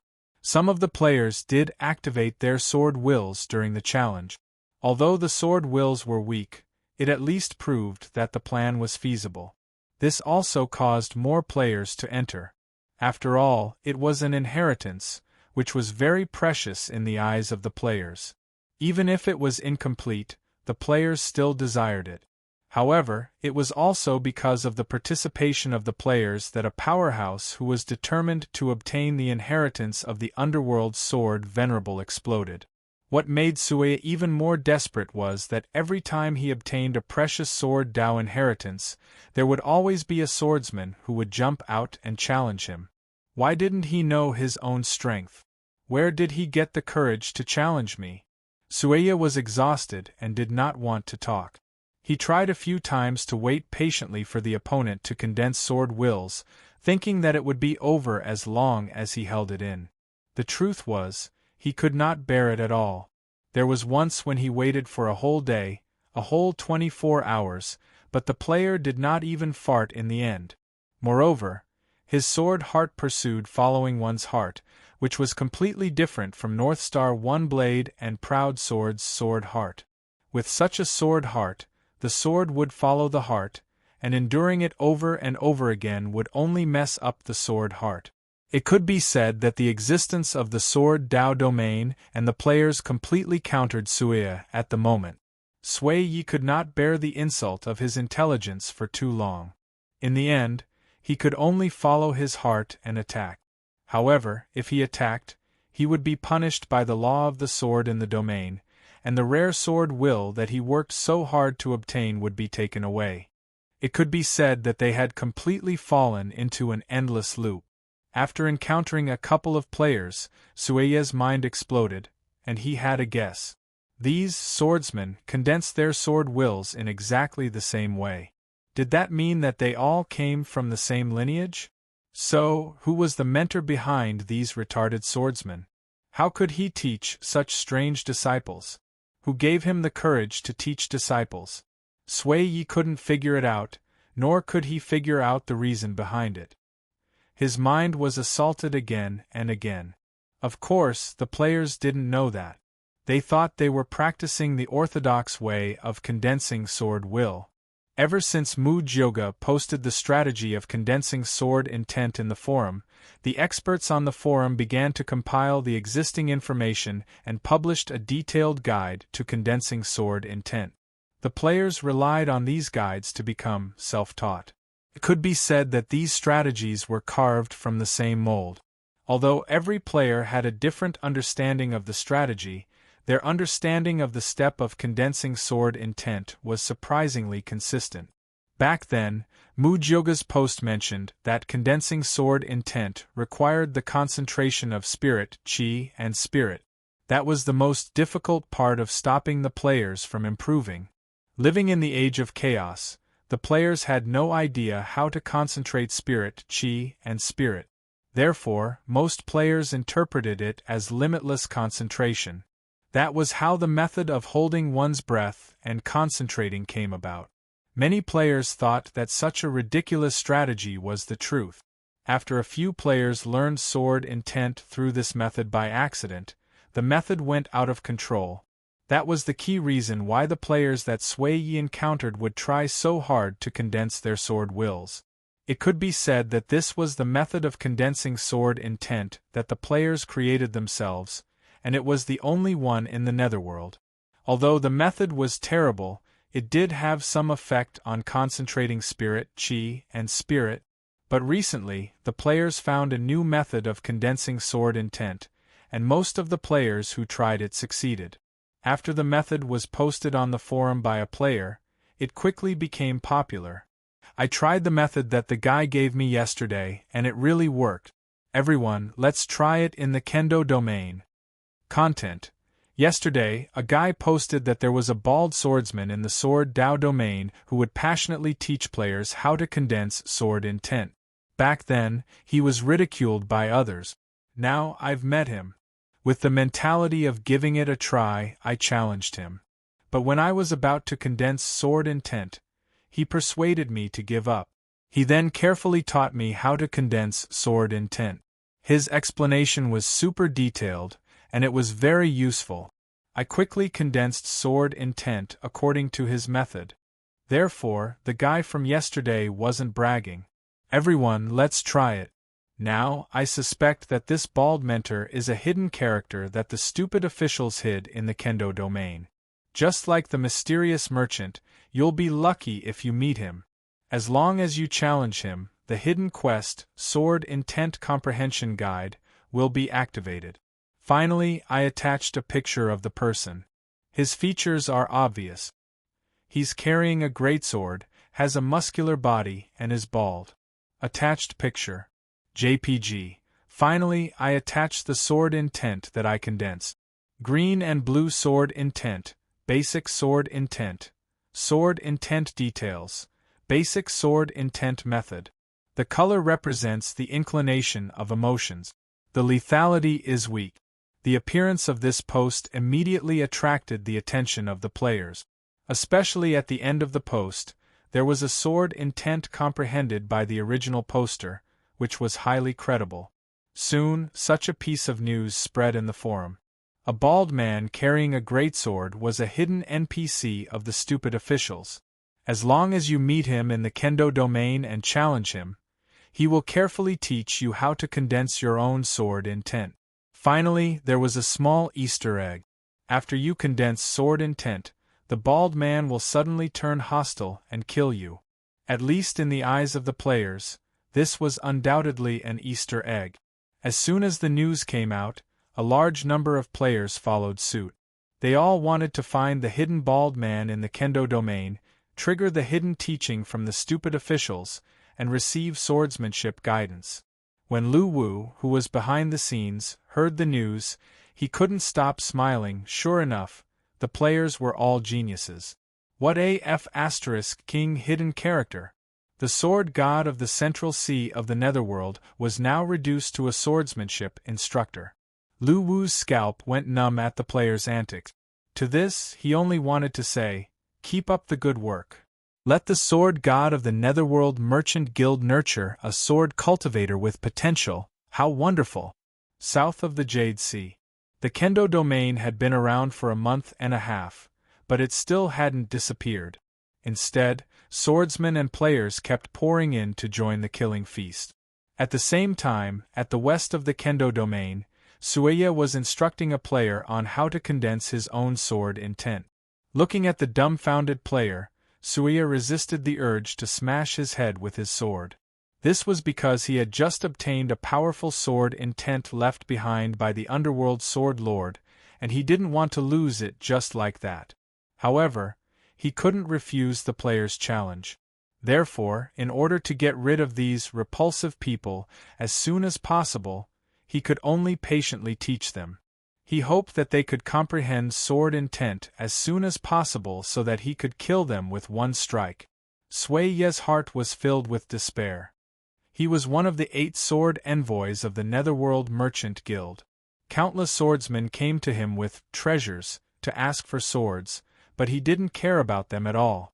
However, he was now reduced to a lowly swordsmanship instructor, and the people he taught were idiots who knew nothing. What was even more unbelievable was that these swordsmen didn't know a single thing about swordsmanship. It could be said that they had no foundation at all. This undoubtedly made Sui Ye's desire to kill the swordsmen who misled the students even stronger. Why can't you teach your disciples well and make me suffer? I really want to kill your whole family. After the explanation, Sui Ye looked up at the player and said, "Do you understand?" The player blinked and scratched his head in embarrassment. "Can you explain it again?" "I don't really understand." Veins popped on Sui Ye's forehead when he heard that. He couldn't help but tremble, and raging flames of anger exploded in his chest. "Pig, you're even more stupid than the previous idiot. How dare you practice swordsmanship like this? Where did you get the courage?" Of course, he didn't say that out loud, afraid that it would hurt the person's confidence and make it harder for him to condense sword intent. If that happened, he would waste a lot of time again. Sighing, Sui Ye looked up at the hazy night sky, feeling extremely aggrieved. In order to inherit the sword intent of Sword Venerable of Yellow Springs, he didn't get stuck in the battle with the sword seal, but was stuck in the hands of the swordsman in the nearby sea region. This pain, it was so King painful. Taking a deep breath, Sui Ye looked down at the player with the broken sword and said, "Listen carefully. Listen carefully. I'm going to say it again in detail." "Okay, go ahead." After an hour and a half of detailed explanation and personal practice, as Sui Ye's eyes brimmed with tears, the player finally condensed his basic sword intent. "I'm so happy." The happiness made Sui Ye feel humble, but he couldn't help but feel excited. In return, Sui Ye crushed the player's sword intent with his sword intent without hesitation, then raised his greatsword and killed him on the spot. "I'm free." After a moment of excitement, Sui Ye looked up at the sky, and his gaze became determined again. "No matter how difficult it is, I will obtain all of Master's sword intent. I will be the next Sword Venerable of Yellow Springs." At that moment, several exclamations came from afar. "That brother didn't lie to us. The coordinates are reliable. Look at that Baldy and greatsword, he's the hidden swordsmanship instructor. We've hit the jackpot. Don't let him get away. Hurry up and issue the challenge." "Hey, that Baldy, do you dare to fight against my sword intent?" Sui Ye's smile froze on his face when he heard the voices not far away. Realizing that the situation wasn't good, he immediately wanted to leave. However, the sword intent challenge was formed, and the aura of the rule of sword quietly descended. Although the players couldn't sense it, Sui Ye did. He forced a smile, and tears streamed down from the bottom of his heart. Then, he forced a smile and turned around. He knew it was time to start teaching, but for some reason, he was so tired. Chapter 693. As news of a hidden swordsmanship instructor spread throughout the Sword's Way domain, more and more players learned the method to gather sword intent from this instructor. More players set foot on the path to the Sword Dao domain in search of the hidden sword art mentor. During that period of time, the players who received sword instruction and understood sword will generously praise the hidden sword instructor on the forum. For example, the bald instructor was as diligent as a gardener. He carefully taught me a flower that would become a wall hanging in the future. To thank him when I finished my studies, his eyes were filled with tears. His gaze was filled with gratification, joy, relief, and many other emotions. I could feel the holy light of an educator from him. I wanted to respectfully call him teacher, and so on and so forth. If Sui Ye knew about this, he would probably die from anger on the spot. To hell with the glory of being an educator, to hell with being a teacher, I've had enough. He had sent away hundreds of players and helped these swordsmen who had learned crooked paths to become sword cultivators. Only he knew how sad he was during this period of time. He wanted to give up several times and cruelly kill all these stupid swordsmen. However, whenever he thought of the supreme inheritance left behind by the underworld swordsmen, he chose to endure it silently because he was unwilling to give up such a great opportunity. This was a shortcut on his path to becoming an ancient god. This little bit of difficulty was nothing. Because of this, he secretly swore that no matter how difficult it was, he would definitely overcome it and obtain everything he wanted in the end. Because he was the only and most legitimate successor of the Yellow Springs swordsman, and he would also be the future Yellow Springs swordsman. For this reason, Sueya had thought of many ways to hide from the players. With his speed, he could leave in an instant, and the players wouldn't even be able to touch his shadow. However, there were too many players. Every time he found a precious sword left behind by the underworld swordsman, he would stop and challenge it, shatter it, and absorb the essence of the sword will within. This was the most dangerous moment for Sueyi. The danger did not come from the battle against the powerful sword seals. With his sword god imprint, he could easily defeat these shattered sword seals. In fact, the danger often came from the short pause in the process of absorbing the sword intent. Whenever this happened, there would always be a player popping out from somewhere and excitedly issuing a challenge. After a few hundred rounds of teaching, Sueya was completely numb and gave up on resisting. What else could he do? There were only 3 paths in front of him. 1. Directly kill the challenger and be deprived of a strand of sword intent. 2. Accept the challenge, wait for the other party to release his sword intent, defeat him, and kill him. 3. Teach the challenger how to use the sword will, then wait for the challenger to release the sword will, defeat him, and kill him. These 3 paths seemed like they had a choice, but in reality they had no choice at all. If he chose one, it would be equivalent to giving up on the many sword wills of the underworld swordsman. Then what was the point of staying here? If he chose the second option, there would be no follow-up at all. He would have to wait patiently. It might take an entire day, or even longer. Sueyi even suspected that these swordsmen who had picked up the wrong path would never be able to learn the method of condensing sword intent without his guidance. He naturally couldn't waste his energy on this. Moreover, enduring and waiting for such a long time wasn't beneficial to the cultivation of his sword heart. Therefore, if he wanted to obtain the underworld sword venerable's inheritance, he only had one choice. That was to teach these foolish swordsmen how to properly use sword essence, and then kill them. This was the only way to lose nothing and not waste a lot of time waiting. Although the process was mentally and emotionally exhausting, Sueyi endured it for the sake of his inheritance. If you've picked up the wrong path, I'll teach you. I'll straighten out the path of a sword cultivator, and then hurry up and die. Sueyi even realized to his dismay that he was gradually becoming more and more adept at teaching others how to comprehend sword intent. He even came up with his own teaching system of condensing sword intent, which could point out the path of a foolish swordsman in a short period of time and help him condense sword intent. He could even quickly come up with targeted teaching plans based on different personalities, emotional changes, and other characteristics, allowing different swordsmen to comprehend different sword wills.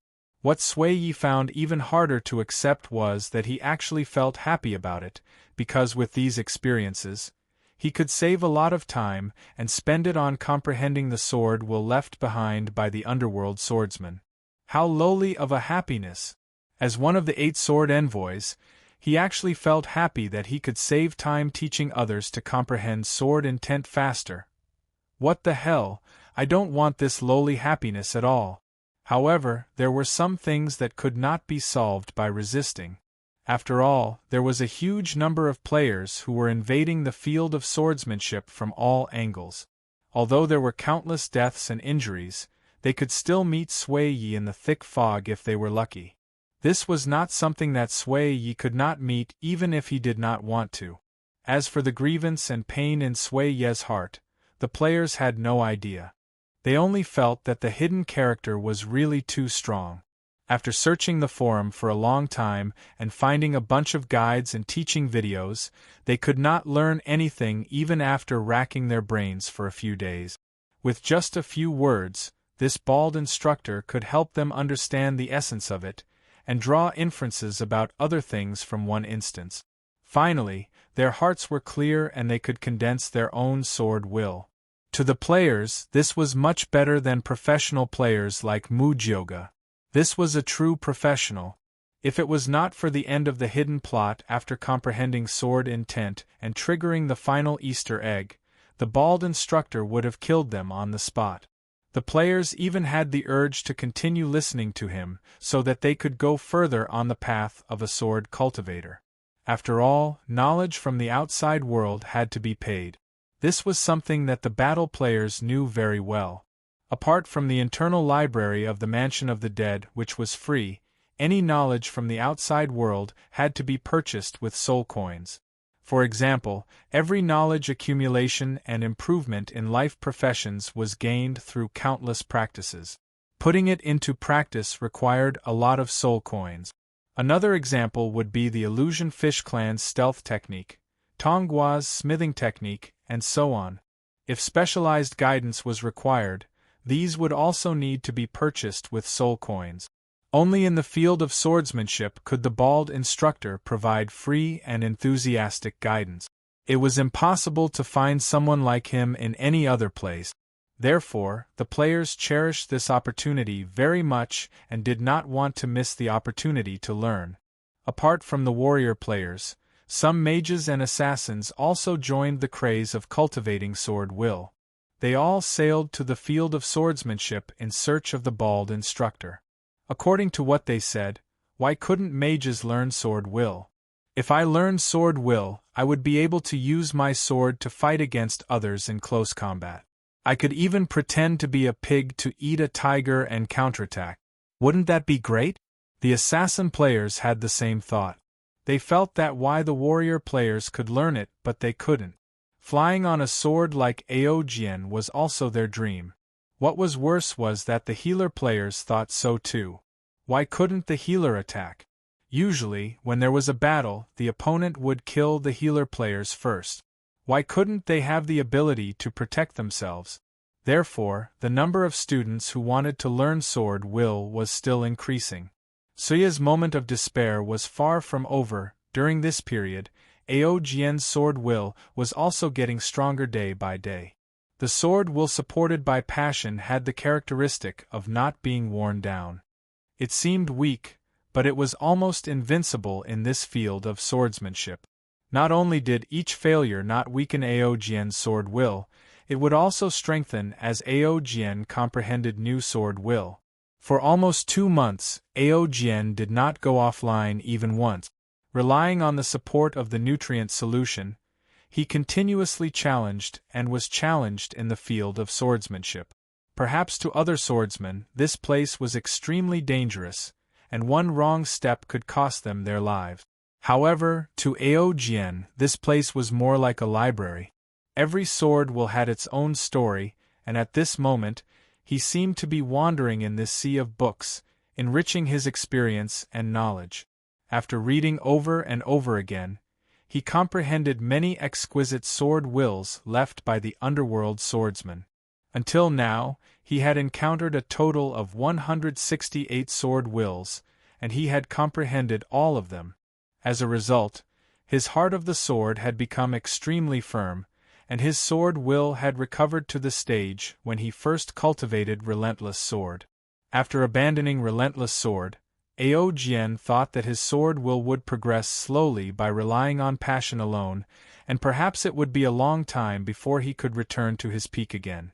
Even he did not expect to encounter the field of swordsmanship at this time. Everything could be said to be a blessing in disguise, so Aojian cherished such an opportunity. Due to the large number of sword wills accumulated by the underworld swordsman, Aojian especially cherished every sword will he encountered during his journey, and would stop to comprehend them. At this moment, after wandering around the outer circle, Aojian moved his mind, and the boat slowly sailed into the field of swordsmanship. While moving forward, Aojian would occasionally see swordsmen fighting with swordsmen fighting with sword seals, and even sword seals fighting with sword seals. The collision of different sword wills stirred up countless waves of sword will. However, Aojian had long been used to this, so he turned a blind eye to it. His heart of the sword was feeling the aura of sword will coming from the surroundings, and he was looking for the next target. The boat broke through the heavy fog, and at this moment, several figures appeared in the distance. Aojian was immediately ready for the sword will battle. However, when the boat broke through the fog and saw everything in front of him, he could not help but be stunned. Such a harmonious scene was really a little unexpected. He saw a group of players squatting on the raft, huddled together, and listening to a bald man's words with a look of obedient children. Just as Aojian was feeling astonished, the bald man who was speaking suddenly looked at him. At this moment, Roving Sword sensed a strong sword will. The strength of this sword will was something that Aojian had never seen in his life. He was sure that this person was definitely an extraordinary and peerless swordsman. Just from the sword light revealed in his eyes, Aojian could roughly judge the strength of this person.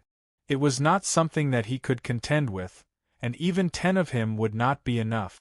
Newcomer, hurry up and learn the sword, the lesson just started. At this moment, Sui Yi waved at Aojian in the distance and shouted. Sui Yi, who had already learned to gather the players to teach, was giving a public lesson.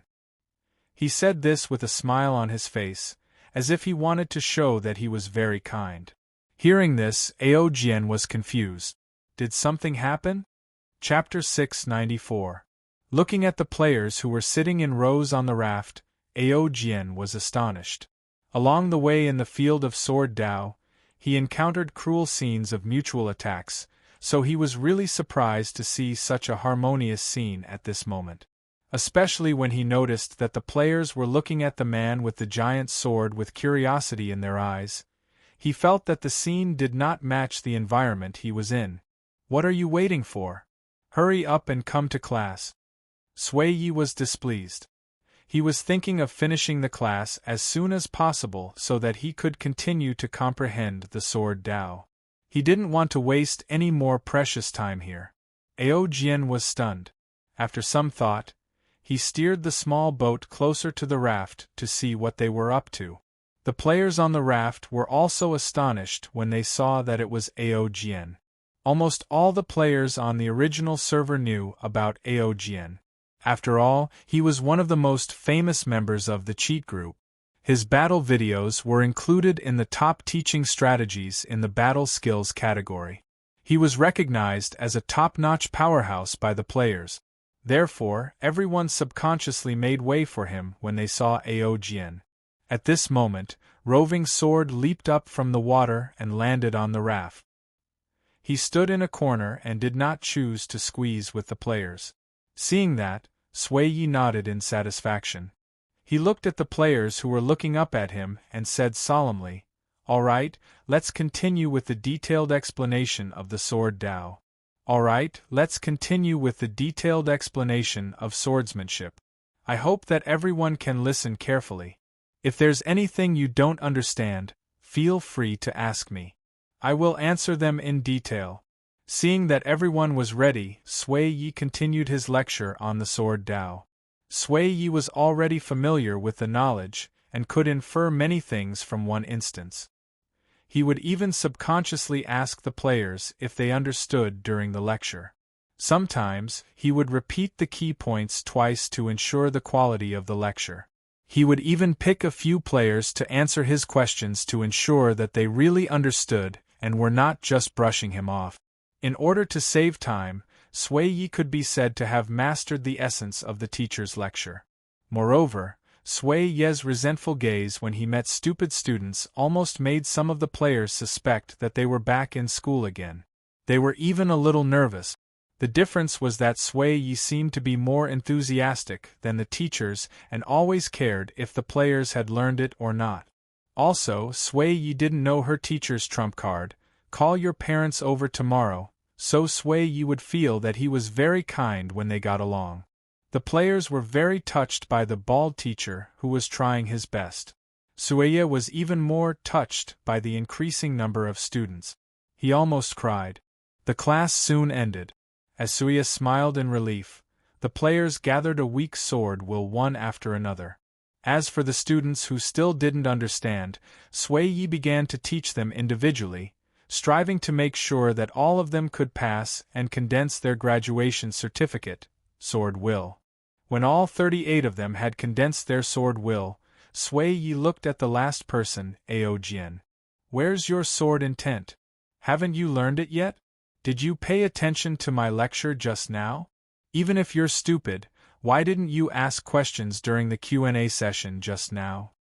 At this moment, Sui Yi was so angry that he almost took out a blackboard and drew out the key points to vent his anger. Ao Jian.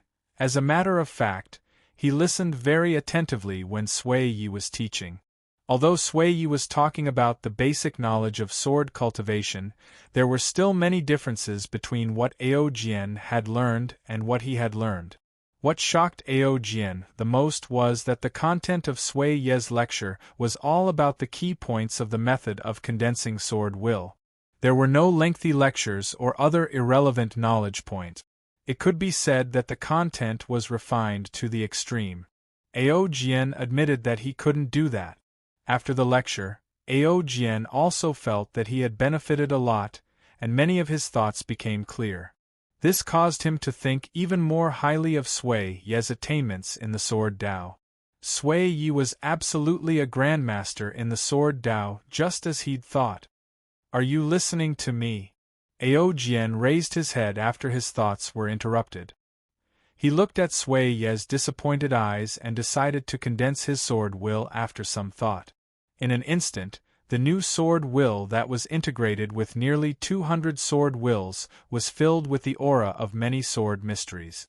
Sui Ye immediately realized that it was extraordinary. You've already comprehended sword will. No, you've already devoured many sword wills in the realm. Sui Ye's expression changed when he saw this. He initially thought that Ao Jian was like the players in front of him, a newbie swordsman who had learned the wrong things. He did not expect that Ao Jian had already comprehended sword will and devoured many sword wills left by the underworld sword lord that he regarded as his own. At this moment, Sui Yi felt that he had been fooled. He immediately became angry out of humiliation. However, no matter what, these people had to die. This was because all the swordsmen in the realm were Sui Ye's competitors, and the final winner could only be himself. With that thought in mind, Suiya wasted no more time and unleashed an incredibly vast sword will wave from his body, blowing away the players' sword wills as if they were twigs. Then, he swung his great sword and killed every single one of the players. However, when the sword aura was about to fall on Ao Jian, who was standing in the corner, Sui Ye's expression froze and he suddenly withdrew the sword aura he released. This was because he realized that Ao Jian's sword will had yet to disperse. In other words, Ao Jian had yet to be defeated in the battle of sword wills. If Ao Jian was killed by the sword aura at this moment, all the remaining sword wills that he had obtained after working hard for nearly 2 months in the realm would be taken away. This was absolutely unacceptable to Sui Yi. After a cold snort, Sui Yi condensed his own sword will again and collided with Ao Jian's sword will. Bang! As expected, Ao Jian's sword will was instantly destroyed when it collided with the sword will that Sui Yi condensed from the sword principle divine seal. Could not resist at all. However, when Sui Yi was about to attack again to kill Ao Jian, a new wave of sword will suddenly appeared on Ao Jian's body. At this moment, Sui Ye's face was filled with disbelief. Sword will reassembled? Sui Yi, who did not believe it, attacked again and shattered Ao Jian's seemingly weak sword will. However, Ao Jian's expression remained the same. The new sword will in his body rapidly reassembled and grew like mushrooms after the rain. The moment it was formed, it did not weaken at all. When victory and defeat were no longer important, although Ao Jian's sword will was no longer as sharp and indomitable as it used to be, it had an additional characteristic: indestructible. The battle between sword wills was like comparing who was the sharpest spear. In the competition, one side would definitely be defeated. However, Ao Jian would not have such worries. The sword will that was condensed from his passion for the sword allowed him to ignore victory and defeat. No matter how strong it was, he would not be shaken by the breeze. However, such a characteristic sword will also had a great weakness. Its power was certainly not as strong as other sword wills. It could even be considered as the weakest sword will of the same level. When fighting with an opponent of the same realm, although his opponent could not destroy his sword will, he could definitely be killed. However, in this sword principle realm, the only thing that was competing with each other was sword will, not their own strength. Under the favorable conditions, Ao Jian was almost invincible here. As long as his body was not destroyed, his sword will would never be destroyed. Ao Jian relied on this characteristic to get stronger and stronger in the sword principle realm. He had also comprehended many sword wills to refine his body. Feeling the fluctuation of Ao Jian's sword will, Sui Ye's face was full of disbelief. This was a sword will that he had never seen before. Although it was sharp, there was no murderous aura. It was as if it was a reclusive person who had retreated from the mortal world and was not disturbed by the outside world. In the underworld, killing was for self-protection, for resistance, for promotion, and so on. No one could stay out of it. How could there be such a sword will? Sui Yi could not figure it out. Looking at Ao Jian, who had condensed his sword will again, Sui Yi, who did not believe it, showed a ferocious expression and began to attack Ao Jian's sword will again and again. Smash, condense. Time passed bit by bit. After dozens of attempts, Sui Yi understood one thing: no matter how unbelievable it was, it was impossible for him to defeat Ao Jian's sword will. Because his sword will had no edge, it could not be defeated. Sui Yi, who realized this, was unwilling because there was only one choice in front of him. That was to kill Ao Jian. If Ao Jian was allowed to grow here, his potential would be immeasurable because his growth was based on being undefeated. No matter how slow his growth was, he would eventually grow to a terrifying realm by relying on the many sword wills left by the underworld swordsmen. At this moment, Sui Yi gave up the battle of sword will and decisively pulled out the giant sword on his back. He looked at Ao Jian and said, "I, Sui Yi, have never accepted a disciple in my life because my sword will symbolize freedom and I don't want to have too many concerns.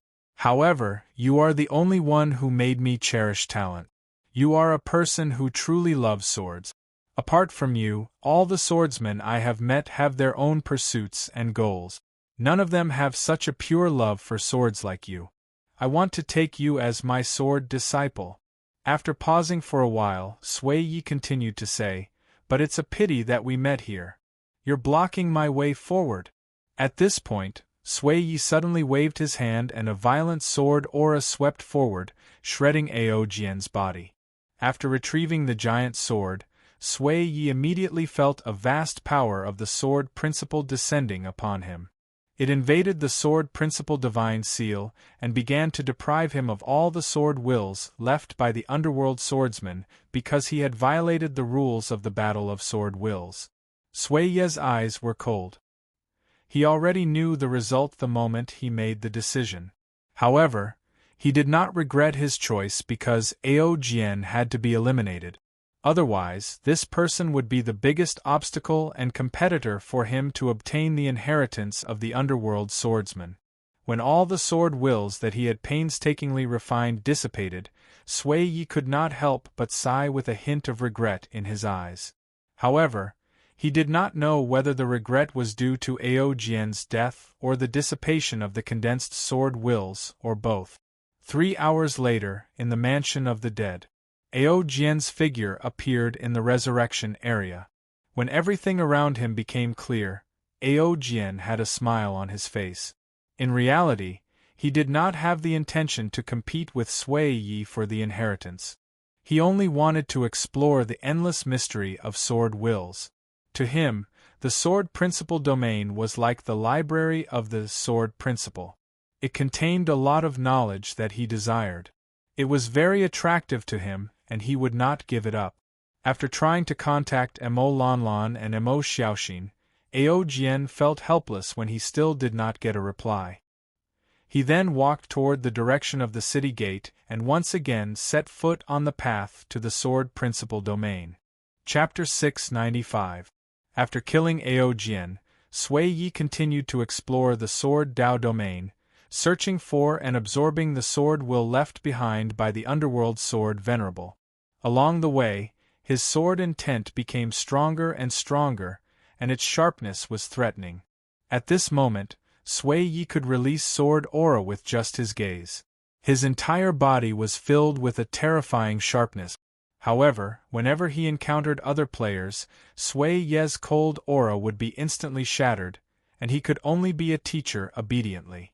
After all, it was not easy to obtain the sword will. He could not violate the taboo of the domain again. During this period of time, Sui Yi had no idea how many disciples he had taught. From private lessons to public lessons, his teaching skills were getting more and more solid. However, Sui Yi was not happy at all. He was also filled with doubts. He really wanted to know how the sword master in this sea region who misled the students managed to trick so many idiots into learning the method of condensing sword will from him. Of course, he had no way of knowing. However, he was prepared to find that sword master once he inherited the sword venerable's inheritance. He would teach him a lesson and let him know what professionalism was, and then kill him in the cruelest way possible. As he continued to move forward into the sword Dao domain, Sui Yi gradually felt the pressure. Although the sword Dao divine seal kept getting stronger, the closer he got to the center, the more complete the sword seals he encountered. Just now, he encountered a complete sword seal. Wave-breaking sword seal. This sword seal formed by sword will was obtained by the sword venerable after he was apotheosized. It was essentially no different from his own divine seal.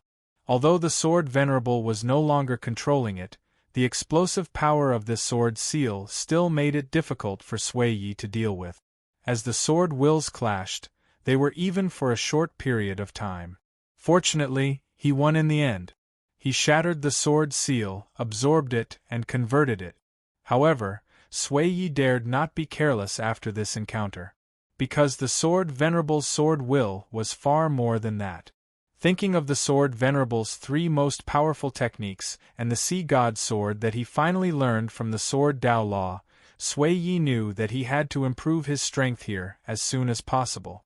With this thought in mind, Sui Yi continued to wander around the center of the domain and began to search for sword wills. He would challenge and absorb them, trying his best to grow his sword will so that he could face stronger opponents. During this period, Roving Sword also stepped into the sword Dao domain. However, his comprehension of sword intent did not start from scratch. Although there was a law in the sword principle field, this law could be said to be above all swordsmen and sword seals. All those who broke the law and failed would have all the sword essences they had obtained here taken away. However, Ao Jian was different, because he was a player. His backer was Lu Wu, and his soul was the battle artifact that was imprinted in Lu Wu's hand. Although the rule of the sword was strong, it was absolutely impossible to invade Ao Jian's soul as a player and deprive him of the power he had obtained. Lu Wu, have you asked me? Therefore, even though he was killed, his sword intent was not affected at all and was firmly preserved. Once again stepping into the field of swordsmanship, Ao immediately steered the boat deeper into the field. However, challenges soon came to him. This time, it was not Sword Seal who challenged Ao, but countless swordsmen who entered the field of swordsmanship after hearing the news. At this time, the outermost wandering Sword Seals had basically been divided up by the swordsmen, so their targets had changed from Sword Seals to other swordsmen. Relying on the enhancement of the Sword Dao domain, they could completely deprive others of their sword intent to enhance themselves. Although it was very cruel to do so, it was nothing in the face of benefits. In order to obtain the final victory, many swordsmen had already given up their bottom line as long as they could become stronger. Ao faced this calmly because he was not afraid of any challenge at all. During this period, apart from the swordsmen, Ao often met players. However, these players obviously had no intention of challenging him. They would try to greet him when they saw him and then leave in a hurry. It seemed that they were looking for something. Along the way, Ao also saw many sword intent battles between the players and the swordsmen. However, it was obvious that the players would not play by the rules. Often, after losing the sword intent battle, they would raise their fists, wands, and so on and immediately fight their opponents head-on. This was because they did not have the habit of waiting for death. As for the rules, the player clan never followed the rules. Ao was not surprised by this and continued to calmly board the boat and go deeper. After 3 days, the boat pushed through the heavy fog and arrived at the area where he died. At this time, Sui Yi had already left. The surroundings were quiet and there was a faint sound of rippling water. Looking at the small map in the upper right corner, Ao did not stop and chose to continue moving forward. The boat moved forward very slowly. During this period, Ao constantly used his sword heart to explore the surroundings to feel if there was any fluctuation of sword intent. The deeper he went, Ao found that the number of swordsmen decreased and the number of sword seals also decreased. However, every time he encountered a swordsman or sword seal, it would be a difficult battle. However, this aroused Ao's inner enthusiasm. Because the more profound the sword intent, the more he wanted to explore and understand. Relying on the characteristic of the immortal sword intent, Ao comprehended several sword intents left by the underworld sword venerable while the boat gradually approached the central area of the domain. The water rippled and the fog filled the air. Ao carried the 9 spiritual swords on his back and comprehended with his eyes closed. Suddenly 2 powerful sword essences came from afar, and Ao opened his eyes. Following the direction of the sword intents, Ao moved his mind and the boat immediately sailed in that direction. Pushing through the heavy fog, 2 figures appeared in front of Ao. One of them was very familiar to him. It was Sui Yi. The other person was wrapped in golden light and his face was blurred. He was floating on the water with his hands behind his back. In front of them, a giant green sword and a small golden sword were colliding and fighting. The dispersing sword will was so powerful that just the aftermath had instantly destroyed the sword will in Ao's body that was approaching. Seeing the 2 people fighting, Ao immediately stopped moving forward and began to watch from afar. During the fight, Sui Yi's forehead was dripping with sweat and he seemed to be struggling. The other figure did not move at all. It was easy to tell who had the upper hand. The fight lasted for about an hour. Suddenly, Sui Yi took a few steps back with a pale face. The giant green sword trembled and made a sword sound. "Old thing, you're already dead. Why don't you let me inherit your swordsmanship?" Sui Yi looked at the golden figure and scolded angrily. "I've told you before that you're not suitable to inherit my swordsmanship." When he heard that, Sui Yi's face twisted, and he looked unwilling to give up. "My swordsmanship is the sword of freedom. It's unrestrained and can smelt any sword intent. Why can't I?" Freedom itself already represents a kind of main sword intent attribute. You should explore and break through the path in the future by yourself, instead of looking for shortcut. Only then can you go further. I don't need it. I only want your sword intent. Sui Yi roared angrily. Hearing this, the golden figure sighed and waved his hand. The small golden sword shot out and knocked the giant green sword back into Sui Yi's hand. Retreat. Anyone can obtain my sword intent, but only you can't. At this moment, Sui Yi's face showed a touch of desolation. The reason why he was not allowed to inherit the swordsmanship inheritance was so that he could go further. He could not accept this reason. Sui Yi's eyes gradually turned red. Then, he suddenly threw the giant sword in his hand. Suddenly, thousands of sword intent phantoms condensed around him and hit the small golden sword with the giant sword. Boom!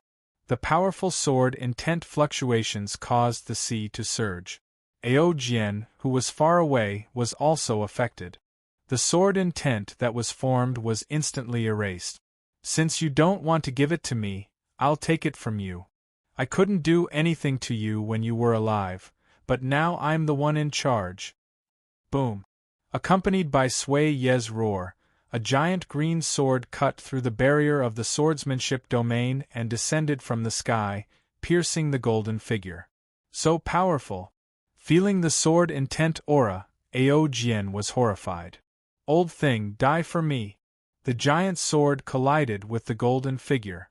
Dazzling lights flashed, and the golden figure quickly melted under the blow, revealing its real body. At this moment, Ao Jian was shocked to find that it was a sword seal and not a real person. Feeling puzzled, Ao Jian immediately looked at the golden sword seal and activated his analysis ability. Sea God Sword complete. Sword intent details. One of the three venerables of the Netherworld Chamber of Commerce, the strongest sword intent in Venerable Sword's life.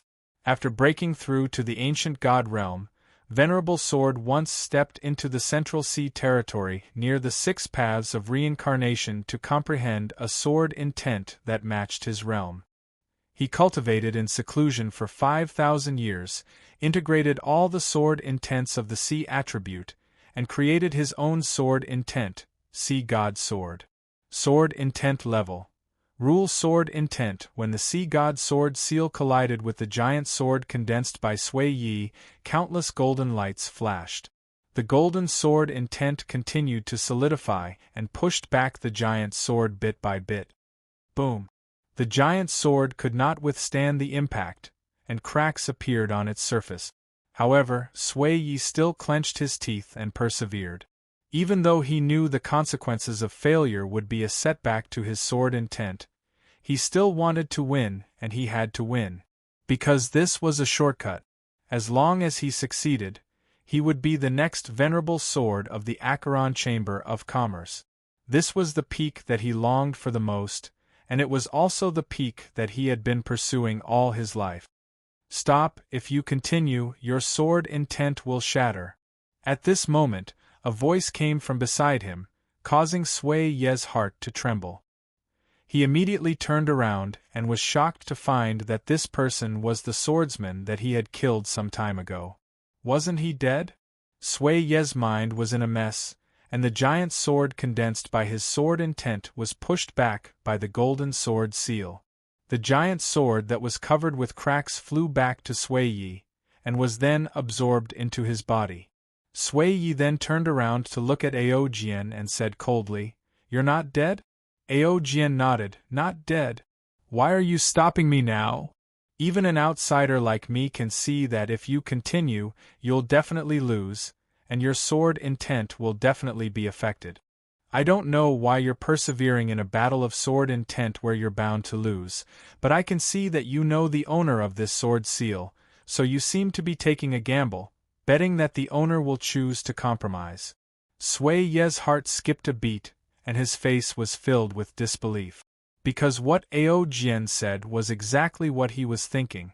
If it was an external enemy, he would definitely compromise in a situation where he was bound to lose, and the owner even gave him a way out.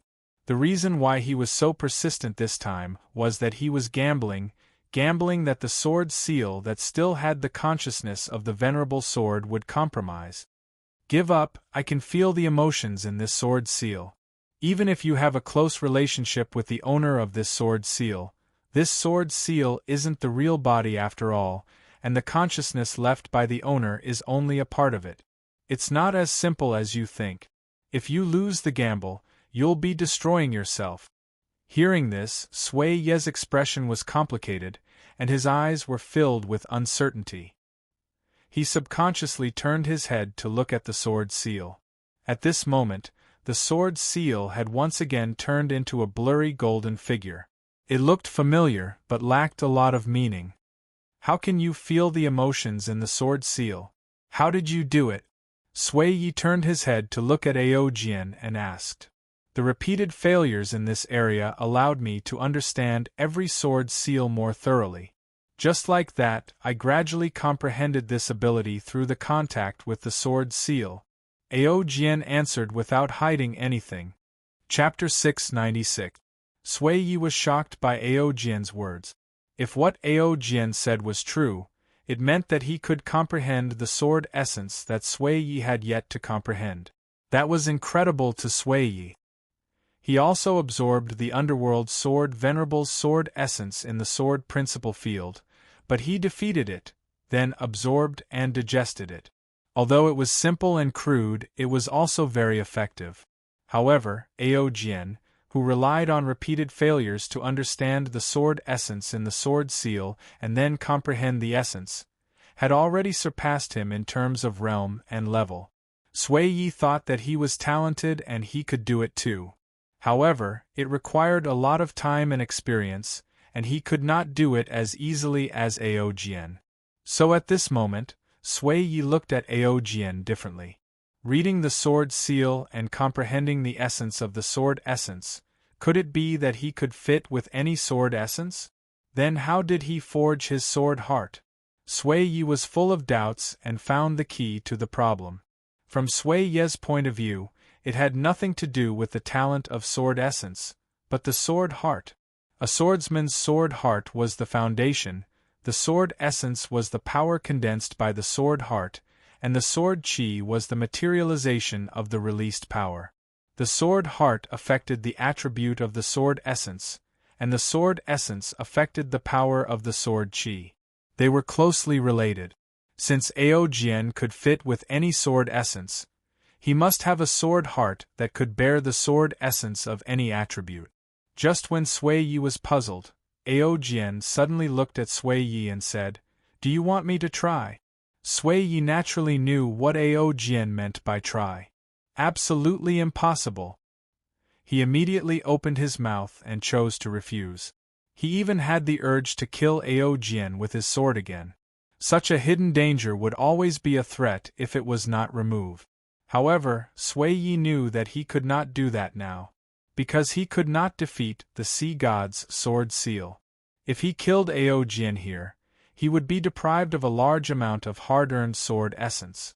By then, he would not be a match for the sea god's sword seal. Aojian thought about it, took a step back, and made a gesture of please. Seeing Aojian's action, Sui Ye's face turned pale. After listening to Aojian's words, he was no longer as determined as before, so he naturally did not want to go forward and be thwarted. The atmosphere suddenly became awkward. After a while, Sui Ye suddenly asked the question in his mind, "Why are you still alive?" Sui Ye was sure that Aojian must have been killed by him. Otherwise, the punishment from the sword principle law would not have appeared.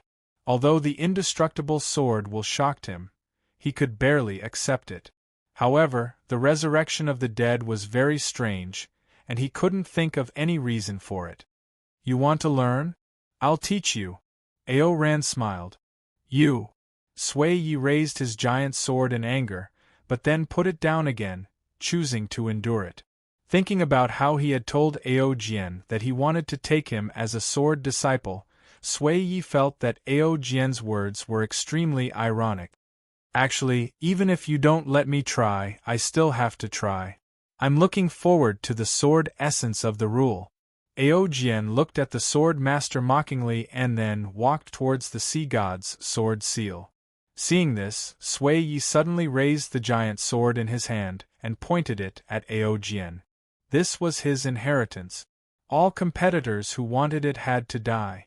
However, no matter how ruthless Sui Yi was, he couldn't swing his sword. This was because the price to pay was too great. If he lost these precious sword wills, it would take a long time to get them back. After hesitating for a moment, Sui Yi stared at Ao Jian fiercely, put the giant sword back on his back, and watched coldly. He didn't believe that Ao Jian could get the sea god's sword seal. Even if his sword heart could contain all the attributes of sword will, it was impossible. Because he was sure that Ao Jian couldn't bear such a vast sword essence of the rule. After all, whether the sword heart could integrate with the sword will was one thing, and whether it could contain it was another thing. Sui Yi kept comforting himself, and at the same time, he cursed Ao Jian with his eyes. He couldn't get it. Naturally, Ao Jian didn't care about the look behind him. He calmly walked to the front of the sea god's sword essence, and then issued a sword will challenge. Unlike Sui Yi, the sea god's sword essence didn't talk too much with him, and directly launched an attack. At this moment, Ao Jian felt that the world in front of him had changed. Everything in front of him was spinning crazily. When it became clear again, Ao Jian found that he had become a skinny little boy. Ao Jian immediately raised his head and looked around. He was shocked to find that he was surrounded by endless yellow sand, and the sky was full of sand and dust. At this moment, Ao Jian suddenly felt very thirsty. He subconsciously licked his dry and cracked lips, and only felt that his throat was about to smoke. Looking up at the scorching sun above his head, Ao Jian tried to concentrate and get out of this illusion. However, no matter how hard he tried, nothing in front of him changed. "I'm so thirsty." At this moment, Ao Jian felt that he was very close to death, and a strong desire to survive was born in his body. He began to search the surroundings, looking for a water source. However, there was endless yellow sand around him, and there was no water source. Under the scorching sun, Ao Jian finally couldn't hold on any longer, and suddenly fell to the ground. At this moment, a figure appeared in front of him. It was an old man who was as skinny as him, but his haggard face revealed a strong desire to survive. The old man didn't say anything, but reached out to carry him, and then began to walk forward step by step. After an unknown period of time, Ao Jian was put down after a bumpy journey. At this moment, Ao Jian only felt that his vision was blurred, and it was a vast expanse of whiteness. His perception of the outside world also became unclear. At this moment, a mouthful of coolness was suddenly poured into his mouth. Ao Jian immediately began to desperately absorb this coolness, as if he was absorbing life force. After a while, Ao Jian slowly recovered, and finally saw everything around him clearly again. At this moment, he found himself in a cliff pit, and the old man was grabbing a vine-like plant, twisting it hard. The coolness from before was also the liquid that dripped from this plant. Seeing that Ao Jian had woken up, the old man grinned, and then looked at the plant with a strong desire in his eyes. He then threw it into his mouth and chewed it little by little. Ao Jian didn't say anything and looked around. He really wanted to know how he fell into such a realistic illusion when he was obviously in a confrontation of sword will. At this moment, the old man spat out the plant residue, stood up, carried Ao Jian, and walked out of the cliff pit again. He faced the sandstorm and continued to move forward. Ao Jian didn't speak during this journey, and he didn't know how long he had been dehydrated. Whenever he spoke, his throat would hurt and itch, and he could only make a noise. Along the way, the day and night changed 5 times, and the environment along the way was very harsh. The temperature difference between day and night was huge, like the difference between ice and fire. The old man had been taking care of him, and struggled to move forward with him. During this period, the old man also fell down several times, but he still struggled to stand up, and carried Ao Jian forward. Ao Jian couldn't imagine how this thin and weak body could nurture such a powerful force, and what was it that supported him to move forward?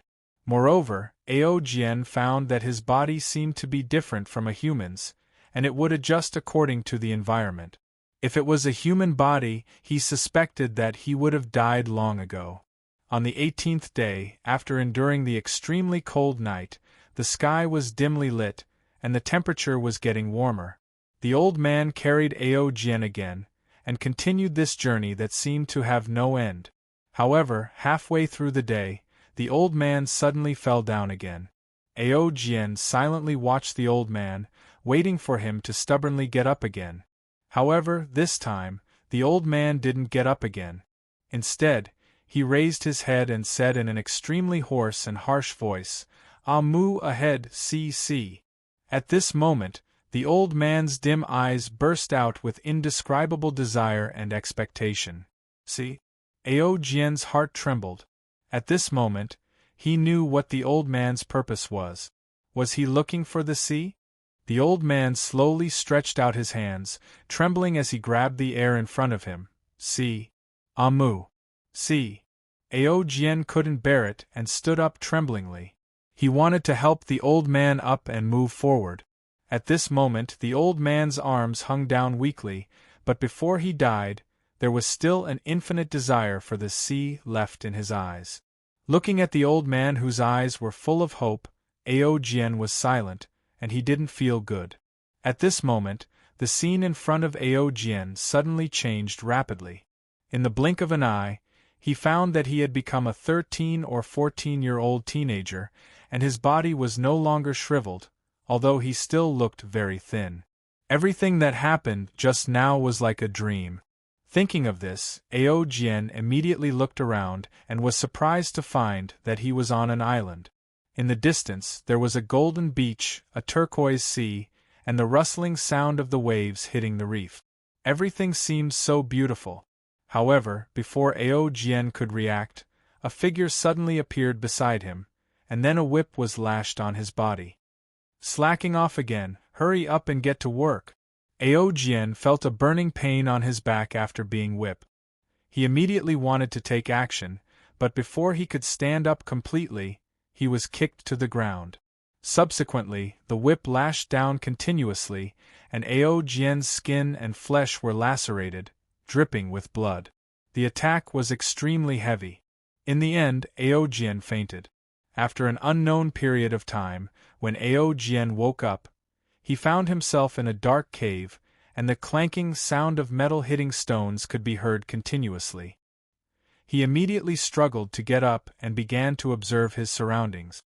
Suddenly, he found that there were many thinly dressed figures using tools similar to pickaxes, knocking on a kind of dark blue stone that was embedded in the rock wall. Every time they knocked off a piece, they would skillfully throw it into the wooden bucket behind them. At this moment, a figure appeared beside Aojian. Then, Aojian felt a pain in his chest, and he was whipped again. Get to work.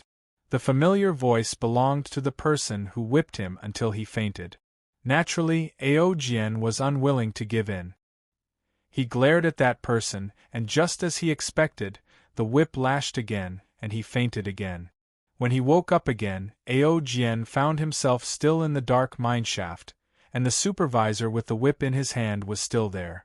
Once again, his tenacious vitality allowed him to survive.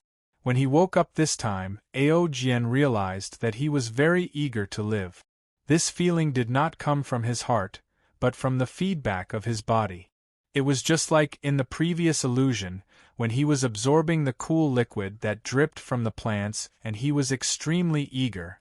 Therefore, when the supervisor with the whip looked at him, Aojian did not hesitate to pick up the pickaxe on the ground and walk towards the busy crowd.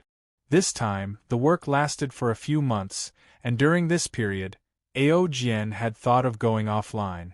However, the game notification was frowny face game notification. You are in the state of sword will confrontation, and you cannot exit. Forcefully exiting will cause the sword will confrontation to fail, and you will be forced to exit as a penalty, a large amount of experience and soul coins. Do you want to forcefully exit? Aojian, who really wanted to understand the rule of sword will, had no choice but to continue doing hard work. At the same time, he was guessing what this illusion had to do with the rule of sword will. During this period, Aojian suddenly had a guess. Could it be that I am experiencing the past of the underworld sword lord? Chapter 697. He had been in the dreamland for nearly 2 months. During this period, Aojian had never left the island. It was not that he did not want to go out, but he could not go out at all. He could only work in the dark mineshaft day after day. This kind of life made Aojian feel very annoyed, but he did not want to give up his desire for the sword essence of the law. During these 2 months, Aojian also tried to think about the reason for the existence of this dreamland. At this time, there were many speculations in his mind. Aojian felt that the most likely guess was that what he was experiencing now was the path that the underworld sword venerable had once walked. He still clearly remembered that when he was in the desert, the old man pointed to the distance with his trembling hand and shouted, "See, Amu."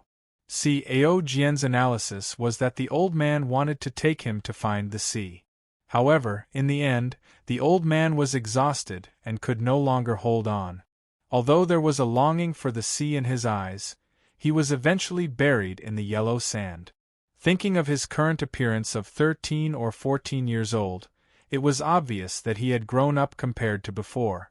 Could it be that after the old man died, the young man set off again, relying on his tenacious will and extremely adaptable body to finally arrive at the seaside? Later on, for some unknown reason, he was taken to this island and became a slave. Aojian had no way of knowing whether this was the case, but if his guess was correct, then this trip to the dreamland would certainly not be ordinary. With such a mood, Aojian was looking forward to it. Every day, he made guesses and deliberated while working. During the days here, Aojian also found a very strange thing, which was that he had forgotten any cultivation method of sword essence. He originally wanted to rely on the knowledge of swordsmanship in his mind and the rich spiritual energy around him to recultivate so that he could have the strength to protect himself. However, all the knowledge of swordsmanship had disappeared from his mind, as if this memory was deliberately blocked. All of this made Aojian puzzled, and he could only wait for what might happen next. Another month passed as they waited. The days of mining were undoubtedly boring. Although they did not have to worry about food and drink every day, in order to ensure their efficiency, a large amount of food would be sent to them every day. However, living in such an environment for a long time had a huge impact on their spirit. The eyes of the laborers beside him were lifeless, as if they had long given up resisting and had completely become tools. The reason why Aojian was able to hold on was that he had expectations in his heart and knew that all of this was fate. On this day, the sun rose. Aojian and the laborers were driven into the mine as usual and continued to work below. Halfway through his work, before it was time to eat, the ground suddenly shook and gravel fell from the mine. The sudden change shocked Aojian. The supervisor who was patrolling not far away was also shocked. He then shouted at Aojian and the others, "Continue working, don't be lazy," and walked out of the mine. Aojian was confused about this, but he did not stubbornly follow them out to have a look. After all, this place was heavily guarded and surrounded by the boundless sea. Relying on his strength, which had not even reached the ghost soldier realm, to escape was also a dead end. Soon, shouts and explosions could be heard from outside. It seemed like an intense battle was going on. Hearing these sounds, Aojian tried to communicate with the laborers around him. However, in the face of Aojian's words, these laborers looked numb and did not pay attention to him at all. While waiting, the sounds of fighting outside gradually calmed down, and at this time, a figure walked into the mine. This person was not the supervisor that Aojian was familiar with, but a very burly man in green armor. "From today onwards, you are the laborers of my Iron Snake Island, do you understand?" Hearing this, Aojian's face showed a look of realization. Fighting for resources? He also had some understanding of the history of this world from the forum. He knew that there were endless plundering and competition because of resources, and this was even the main theme of this world. It was indeed normal for a battle to break out because of resources. In the face of the man's question, Aojian and the laborers did not answer. They just looked at the man quietly, their faces were numb. After being taken over by the Iron Snake Island, although Aojian was still a laborer, his days in the future had changed. The daily workload was 3 times heavier, and the time for sleep and rest was compressed by 3 times. This was completely an act of squeezing the vitality of the laborers. They did not consider the harvest of resources from a long-term perspective at all. They were completely trying to shorten the time possible and quickly plunder and harvest a batch of spiritual mineral resources. In this regard, Aojian and the laborers could not resist at all, and could only continue to work according to the rules. Every day, there were laborers who fell down from the heavy work around them. Of course, the forces of the Iron Snake Island knew about this, but they did not care at all. Instead, they increased the workload again. Such an act made Aojian feel mentally and physically exhausted, but the strong vitality in his body allowed him to hold on. In less than a month, more than half of the laborers in the mine died, and the remaining few had completely lost the ability to continue working. Aojian was an exception. Although he also felt extremely tired, he still held on. That feeling was very strange. He clearly felt that he was about to die, but his body would always respond with a strong desire to survive, allowing him to hold on. This force could even affect Aojian's choice. With regards to this force, Aojian could only use 2 words to describe it: to live.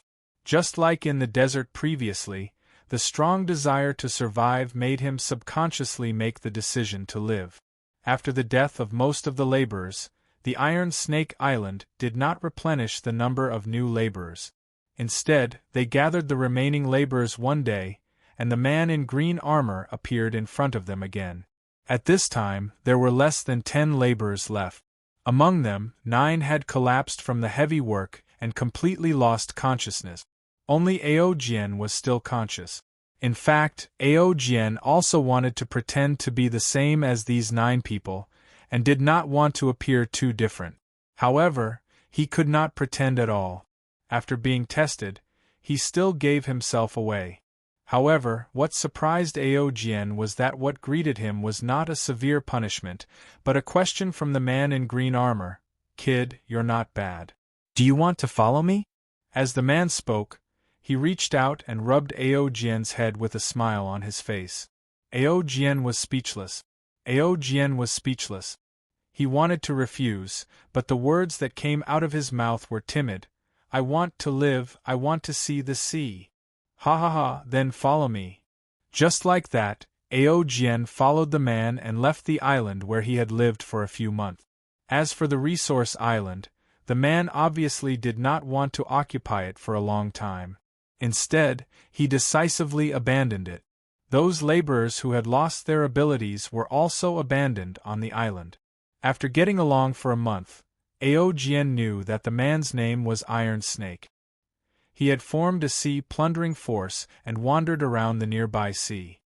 He developed by plundering resources and even occupied a resource island, which he renamed as Iron Snake Island. The days after that changed. Aojian no longer needed to work day after day in the dark mine cave. Instead, he lived on the Iron Snake Island. He was even called the third son by Iron Snake, and his treatment was greatly improved. Occasionally, he would go out to sea with Iron Snake, wandering and plundering in the sea. Every time they returned from plundering, there would be a carnival in the Iron Snake Island. They would eat meat and drink wine, and the smell of smoke and fire was strong. However, Aojian's favorite was to squat on the coast when he was resting, looking at the direction of the sea, enjoying the sunrise and sunset, and quietly watching the scenery of the sea and sky. Every time this happened, the hoarse voice of the old man and the longing for the sea that appeared in his eyes before his death would unconsciously appear in his mind. In fact, Ao felt that although he sympathized with the old man, he would not miss him. However, this thought arose spontaneously and he could not suppress it at all. Ao's feeling towards the sea seemed to be inherited from the old man's obsession, which was full of yearning. Such days lasted for a period of time. One day, Iron Snake suddenly found Ao and told him that if he wanted to survive in this world, strength was the foundation and he should grow up. In this regard, Iron Snake gave him a choice. He asked him to find a few deputy captains on the island and choose one to be his master to start his cultivation. Ao did as he was told. There were a total of 3 deputy captains on the island. One was good at controlling the power of elements, one relied on the strong physical body of his race and was good at close combat, and the last one was eccentric but good at using a sword. With such a choice, Ao naturally intended to choose the person who used the sword without hesitation. However, this time, it was still not up to Ao. The moment he chose to start, he was out of control. However, in the end, he still chose the person who used the sword, who was the weakest among the 3. The reason was also very simple. Ao, who was out of control, asked the 3 who was stronger. The answer he got was the strongest one who controlled the power of element. At the same time, he also got an answer. If they were in the same realm, then the person who used the sword was definitely the strongest. Therefore, Ao made a choice. He wanted the strongest person in the same realm.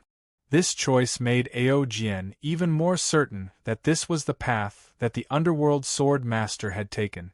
In the days that followed, he began his swordsmanship cultivation. As all the knowledge of swordsmanship in his mind was blocked, he could only start from scratch. The first step was to condense the sword heart. Before starting this step, the deputy captain examined Ao's body and came to a conclusion. If he wanted to go further, he had to condense the earth attribute sword heart among the 5 elements. Ao chose to resist this step before he even started. This was because he hated the color yellow. It would remind him of the boundless yellow world filled with sand and wind. To him, that place was more like a prison, filled with all kinds of unhappiness. Therefore, Ao asked the deputy captain if he could choose the blue color, which was the sword essence of the water attribute. The deputy captain fiercely reprimanded Ao and told him that if he took the first wrong step, he would no longer have any potential in the future. Unless he took the initiative to shatter the sword essence and sword heart and start from scratch. In this regard, Ao did not insist on anything. Instead, he silently accepted the guidance. The first step was the cultivation of swordsmanship. He had to accompany the long sword every day, observe the shape of the sword, and imprint it into his mind little by little. Ao took this step very steadily. His desire for strength made him cultivate very seriously. This was because Iron Snake had told him that in this world, strength and survival were linked. If he wanted to survive, he had to be strong. Soon, Ao's mind depicted the specific appearance of the long sword. At this time, he began to cast the sword heart under the guidance of the deputy captain. During this period, the deputy captain told him to try to meditate on the scene of yellow sand all over the sky and build a world in his heart that was closely related to the earth. It would be considered a success if he could smell the smell of the earth while meditating. However, when this step was initiated, Ao's heart was full of resistance. He could not calm down to build the sword heart world of the earth attribute at all. Every time this happened, he would come to the seaside, quietly look at the sea, think about his troubles, and be intoxicated by the blue world. After countless failures, Ao was very disappointed. Until one day, he made up his mind to try to build a world of the sea. Although the deputy captain had warned him, Ao still chose to go his own way. Different from the yellow world, the blue world was quickly built by him. The long sword in his heart also entered this world at this time. He had condensed the sword heart, but it was not the sword essence of the earth attribute. Instead, it was the water attribute that did not correspond to his own attribute. The moment the deputy captain heard the news, he cursed and beat him up. However, Aojian smiled because he liked the blue color and yearned for the sea. It was just that simple. As the deputy captain said, he had chosen the wrong path. His cultivation progress was extremely slow. It took a lot of time to condense the sword essence. The deputy captain also completely gave up teaching Aojian, thinking that this child was completely hopeless. However, Aojian was very happy. The improvement of his strength every day made him feel as if he was reborn. Especially when he displayed the sword essence of the water attribute, the blue sword light that filled his body always made him feel as if he was in the sea. The continuous strengthening of the sword essence made Aojian feel as if the water in the pool was constantly increasing. He looked forward to the future when the water would converge into the sea. Such days continued for a long time. Aojian gradually grew up and his status also changed. He was no longer just an ordinary member of the island, but an official member of the pirate ship. He began to follow Iron Snake and the deputy captain out to sea to plunder. In fact, Aojian did not resist every time they plunder. This was because the idea instilled in him by Iron Snake was that if he wanted to live a better life, he must take what he wanted from the hands of others. The power of Iron Snake Island also grew rapidly in such plunder. It annexed several nearby small forces, and its members increased day by day. However, some things were destined to change. During one plunder, they encountered the attack of an extremely powerful force from the sea. On that day, Aojian saw countless ferocious sea beasts rolling on the sea, knocking over the ships and devouring the crew.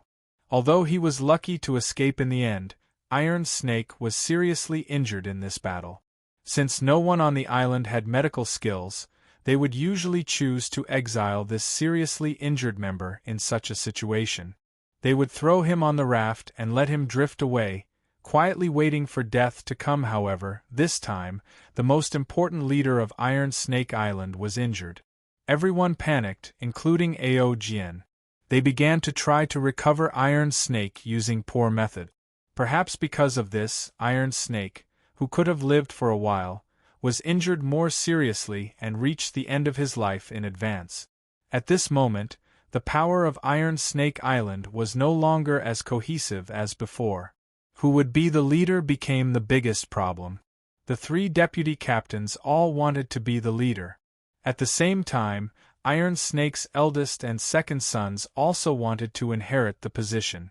However, the members on the island were more inclined to let one of the three deputy captains become the leader. There was no such thing as inheritance rights in this world.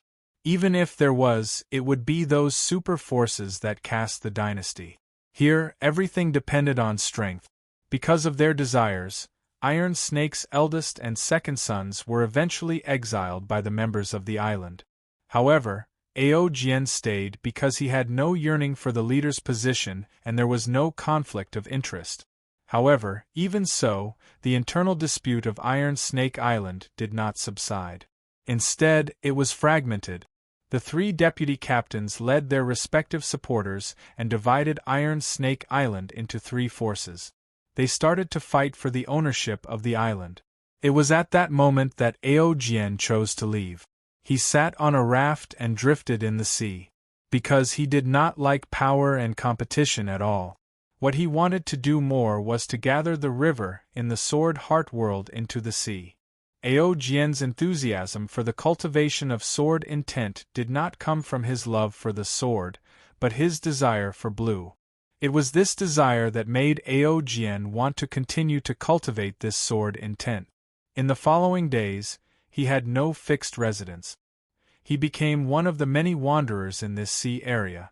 During this period, in order to learn a stronger sword intent, he joined many forces.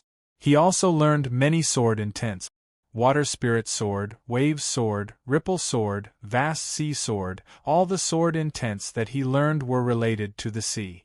Even though the learning process of each sword intent was extremely difficult, he never gave up and kept improving based on his passion. During this period there were several time jumps. Every jump point was when he was learning a new sword intent. This also caused Ao Jian to be unable to sense how much time had passed. During this period, he returned to Iron Snake Island once. At this time, the leader of Iron Snake Island had already changed.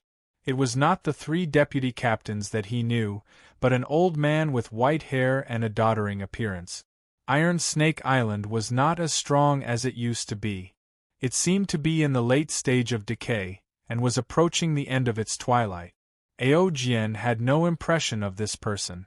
From him, Ao Jian learned that 1,800 years had passed. The old man said that he still remembered Ao Jian, Amu, because he was the 3rd son of Iron Snake and he used to be an ordinary member of Iron Snake's subordinate force. The old man told Ao Jian that countless people had died in the years of plundering and he had grown into a leader step by step in such an environment. In the end, the old man could not help but ask Ao Jian why he had not aged. There was an end to the life of every creature.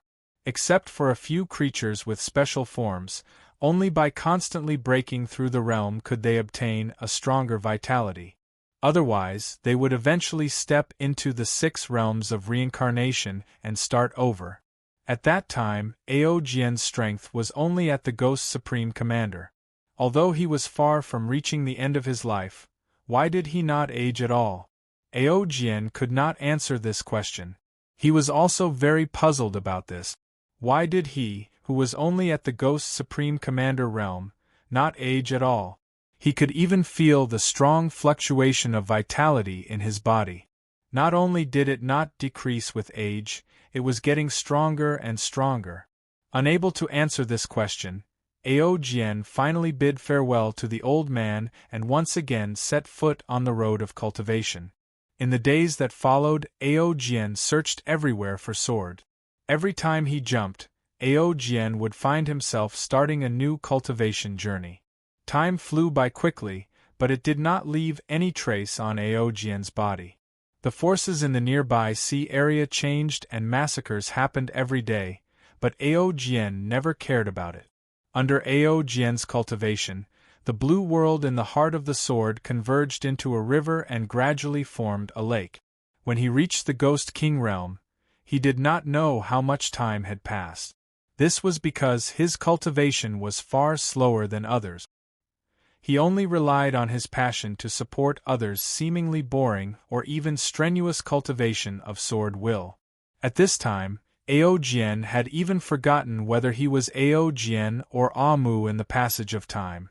It seemed that other than the cultivation of sword will, everything else had slowly faded. Another turning point of fate had also quietly arrived at this time. At that time, Ao Jian had already reached the Ghost Emperor realm. Although he kept a low profile, he was also a very well-known and powerful swordsman in this sea area. This was because he had already become a pioneer in swordsmanship and there were no more enemies in this sea area. On the road of seeking swords, he had already surpassed all the swordsmen in the sea area. This process was like a tortoise and a rabbit race. Although Ao Jian's cultivation progress was the slowest, he was definitely the most serious. He relied on the accumulated strength to surpass his former teachers or opponents little by little. This was not because Ao Jian's talent was superior. Everything could be summed up with the word hard work. Although other swordsmen were talented and had the corresponding sword heart, they were still bound by the secular world. Some swordsmen longed for power, some longed for a large number of resources to help them cultivate faster. They were warriors in the world of cruel competition, and there would always be a time when they would stop. However, Ao Jian did not. He focused on cultivating sword will. Although the progress was slow, he did not stop at all. During this period, Ao Jian's strong vitality and unlimited desire for survival had also helped Ao Jian greatly. It gave him the capital to slowly move forward without thinking too much. However, the bottleneck had still arrived. after the Ghost Emperor realm, his strength could not be improved anymore. Even his body began to reject the heart of the sword. This problem could not be solved by Aojian with hard work. However, he did not give up and began to look for a solution. During this period, he tried many methods but none of them produced any effect. The realm seemed to be stuck at the Ghost Emperor realm. Just when Aojian was distressed, he met the Acheron Chamber of Commerce. It was a battle of plunder. The largest plunder force in this sea region confronted the Acheron Chamber of Commerce. It was also at that time that Aojian met a person. He held a sword with one hand. When he raised his hand, heavy waves surged forward. Countless ships were swallowed up and smashed. Those members of the plunder force who seemed to be invincible in this sea region were so vulnerable in the face of the power of the sea. That sword was deeply imprinted in Aojian's mind. At that time, Aojian did not know where the courage came from. He flew to that person and wanted to ask for a sword. However, Aojian only received a cold word, "Get lost." Then the figure disappeared on the spot. However, that person's figure was imprinted in Aojian's mind. He swore that he must ask for a sword from that person and master the essence of his sword will, especially the sword that could trigger the power of the sea. In the days to come, Aojian's mind would often think of the graceful posture of that sword. Under the guidance of the sword will, the waves that were stacked and pushed forward were always replayed in Aojian's mind. Since there was no way to learn it, he would try to comprehend it. In this regard, Aojian began to practice hard and began to try. At the same time, he also began to look for that swordsman and explore this person's information. Usually, Aojian did not care about the composition of the sea region forces. However, this time, he was particularly attentive. In the end, he learned that this person was Sword Master, one of the 3 supreme masters of the Acheron Chamber of Commerce. In order to get in touch with this person, the only way was to join the Acheron Chamber of Commerce and go to the central sea region of the Acheron. With his strength, it was not difficult to join the Acheron Chamber of Commerce. However, it was still far from being able to settle in the central sea region. Even if he went there, he would be at the bottom and would not be able to get in touch with Sword Master. However, Aojian did not give up because he found a way.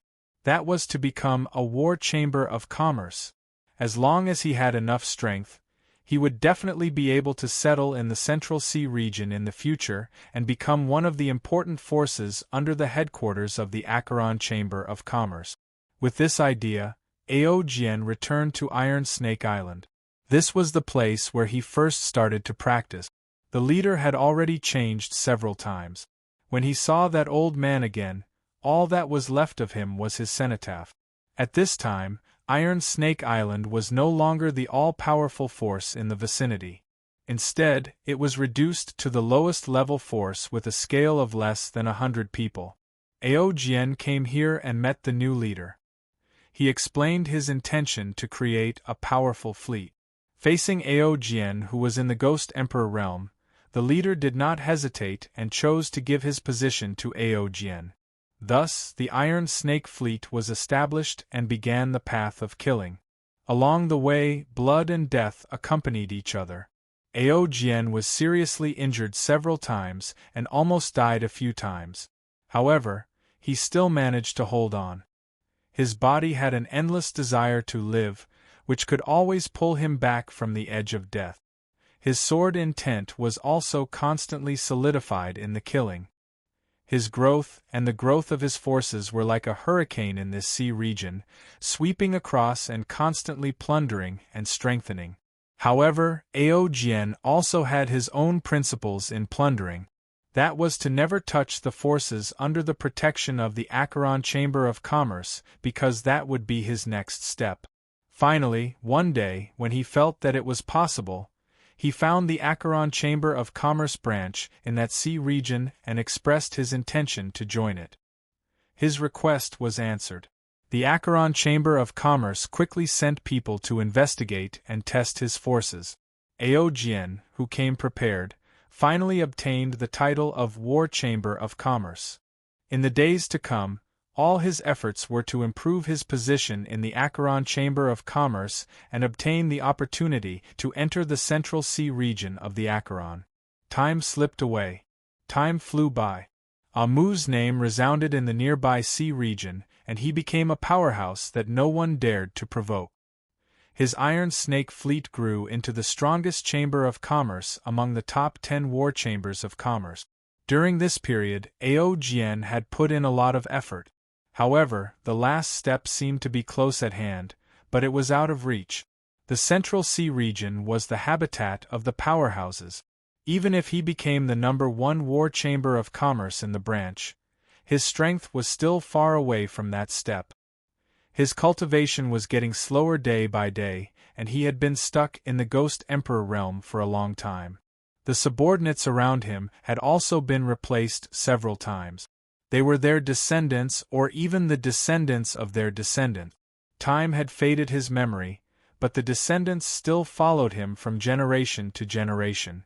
During this period, he had experienced countless wars, even to the point of challenging the Acheron Chamber of Commerce. However, in the end, he got through them unscathed. Time had changed many things, but it did not change Aojian's original intention. In his memory, yellow sand filled the sky.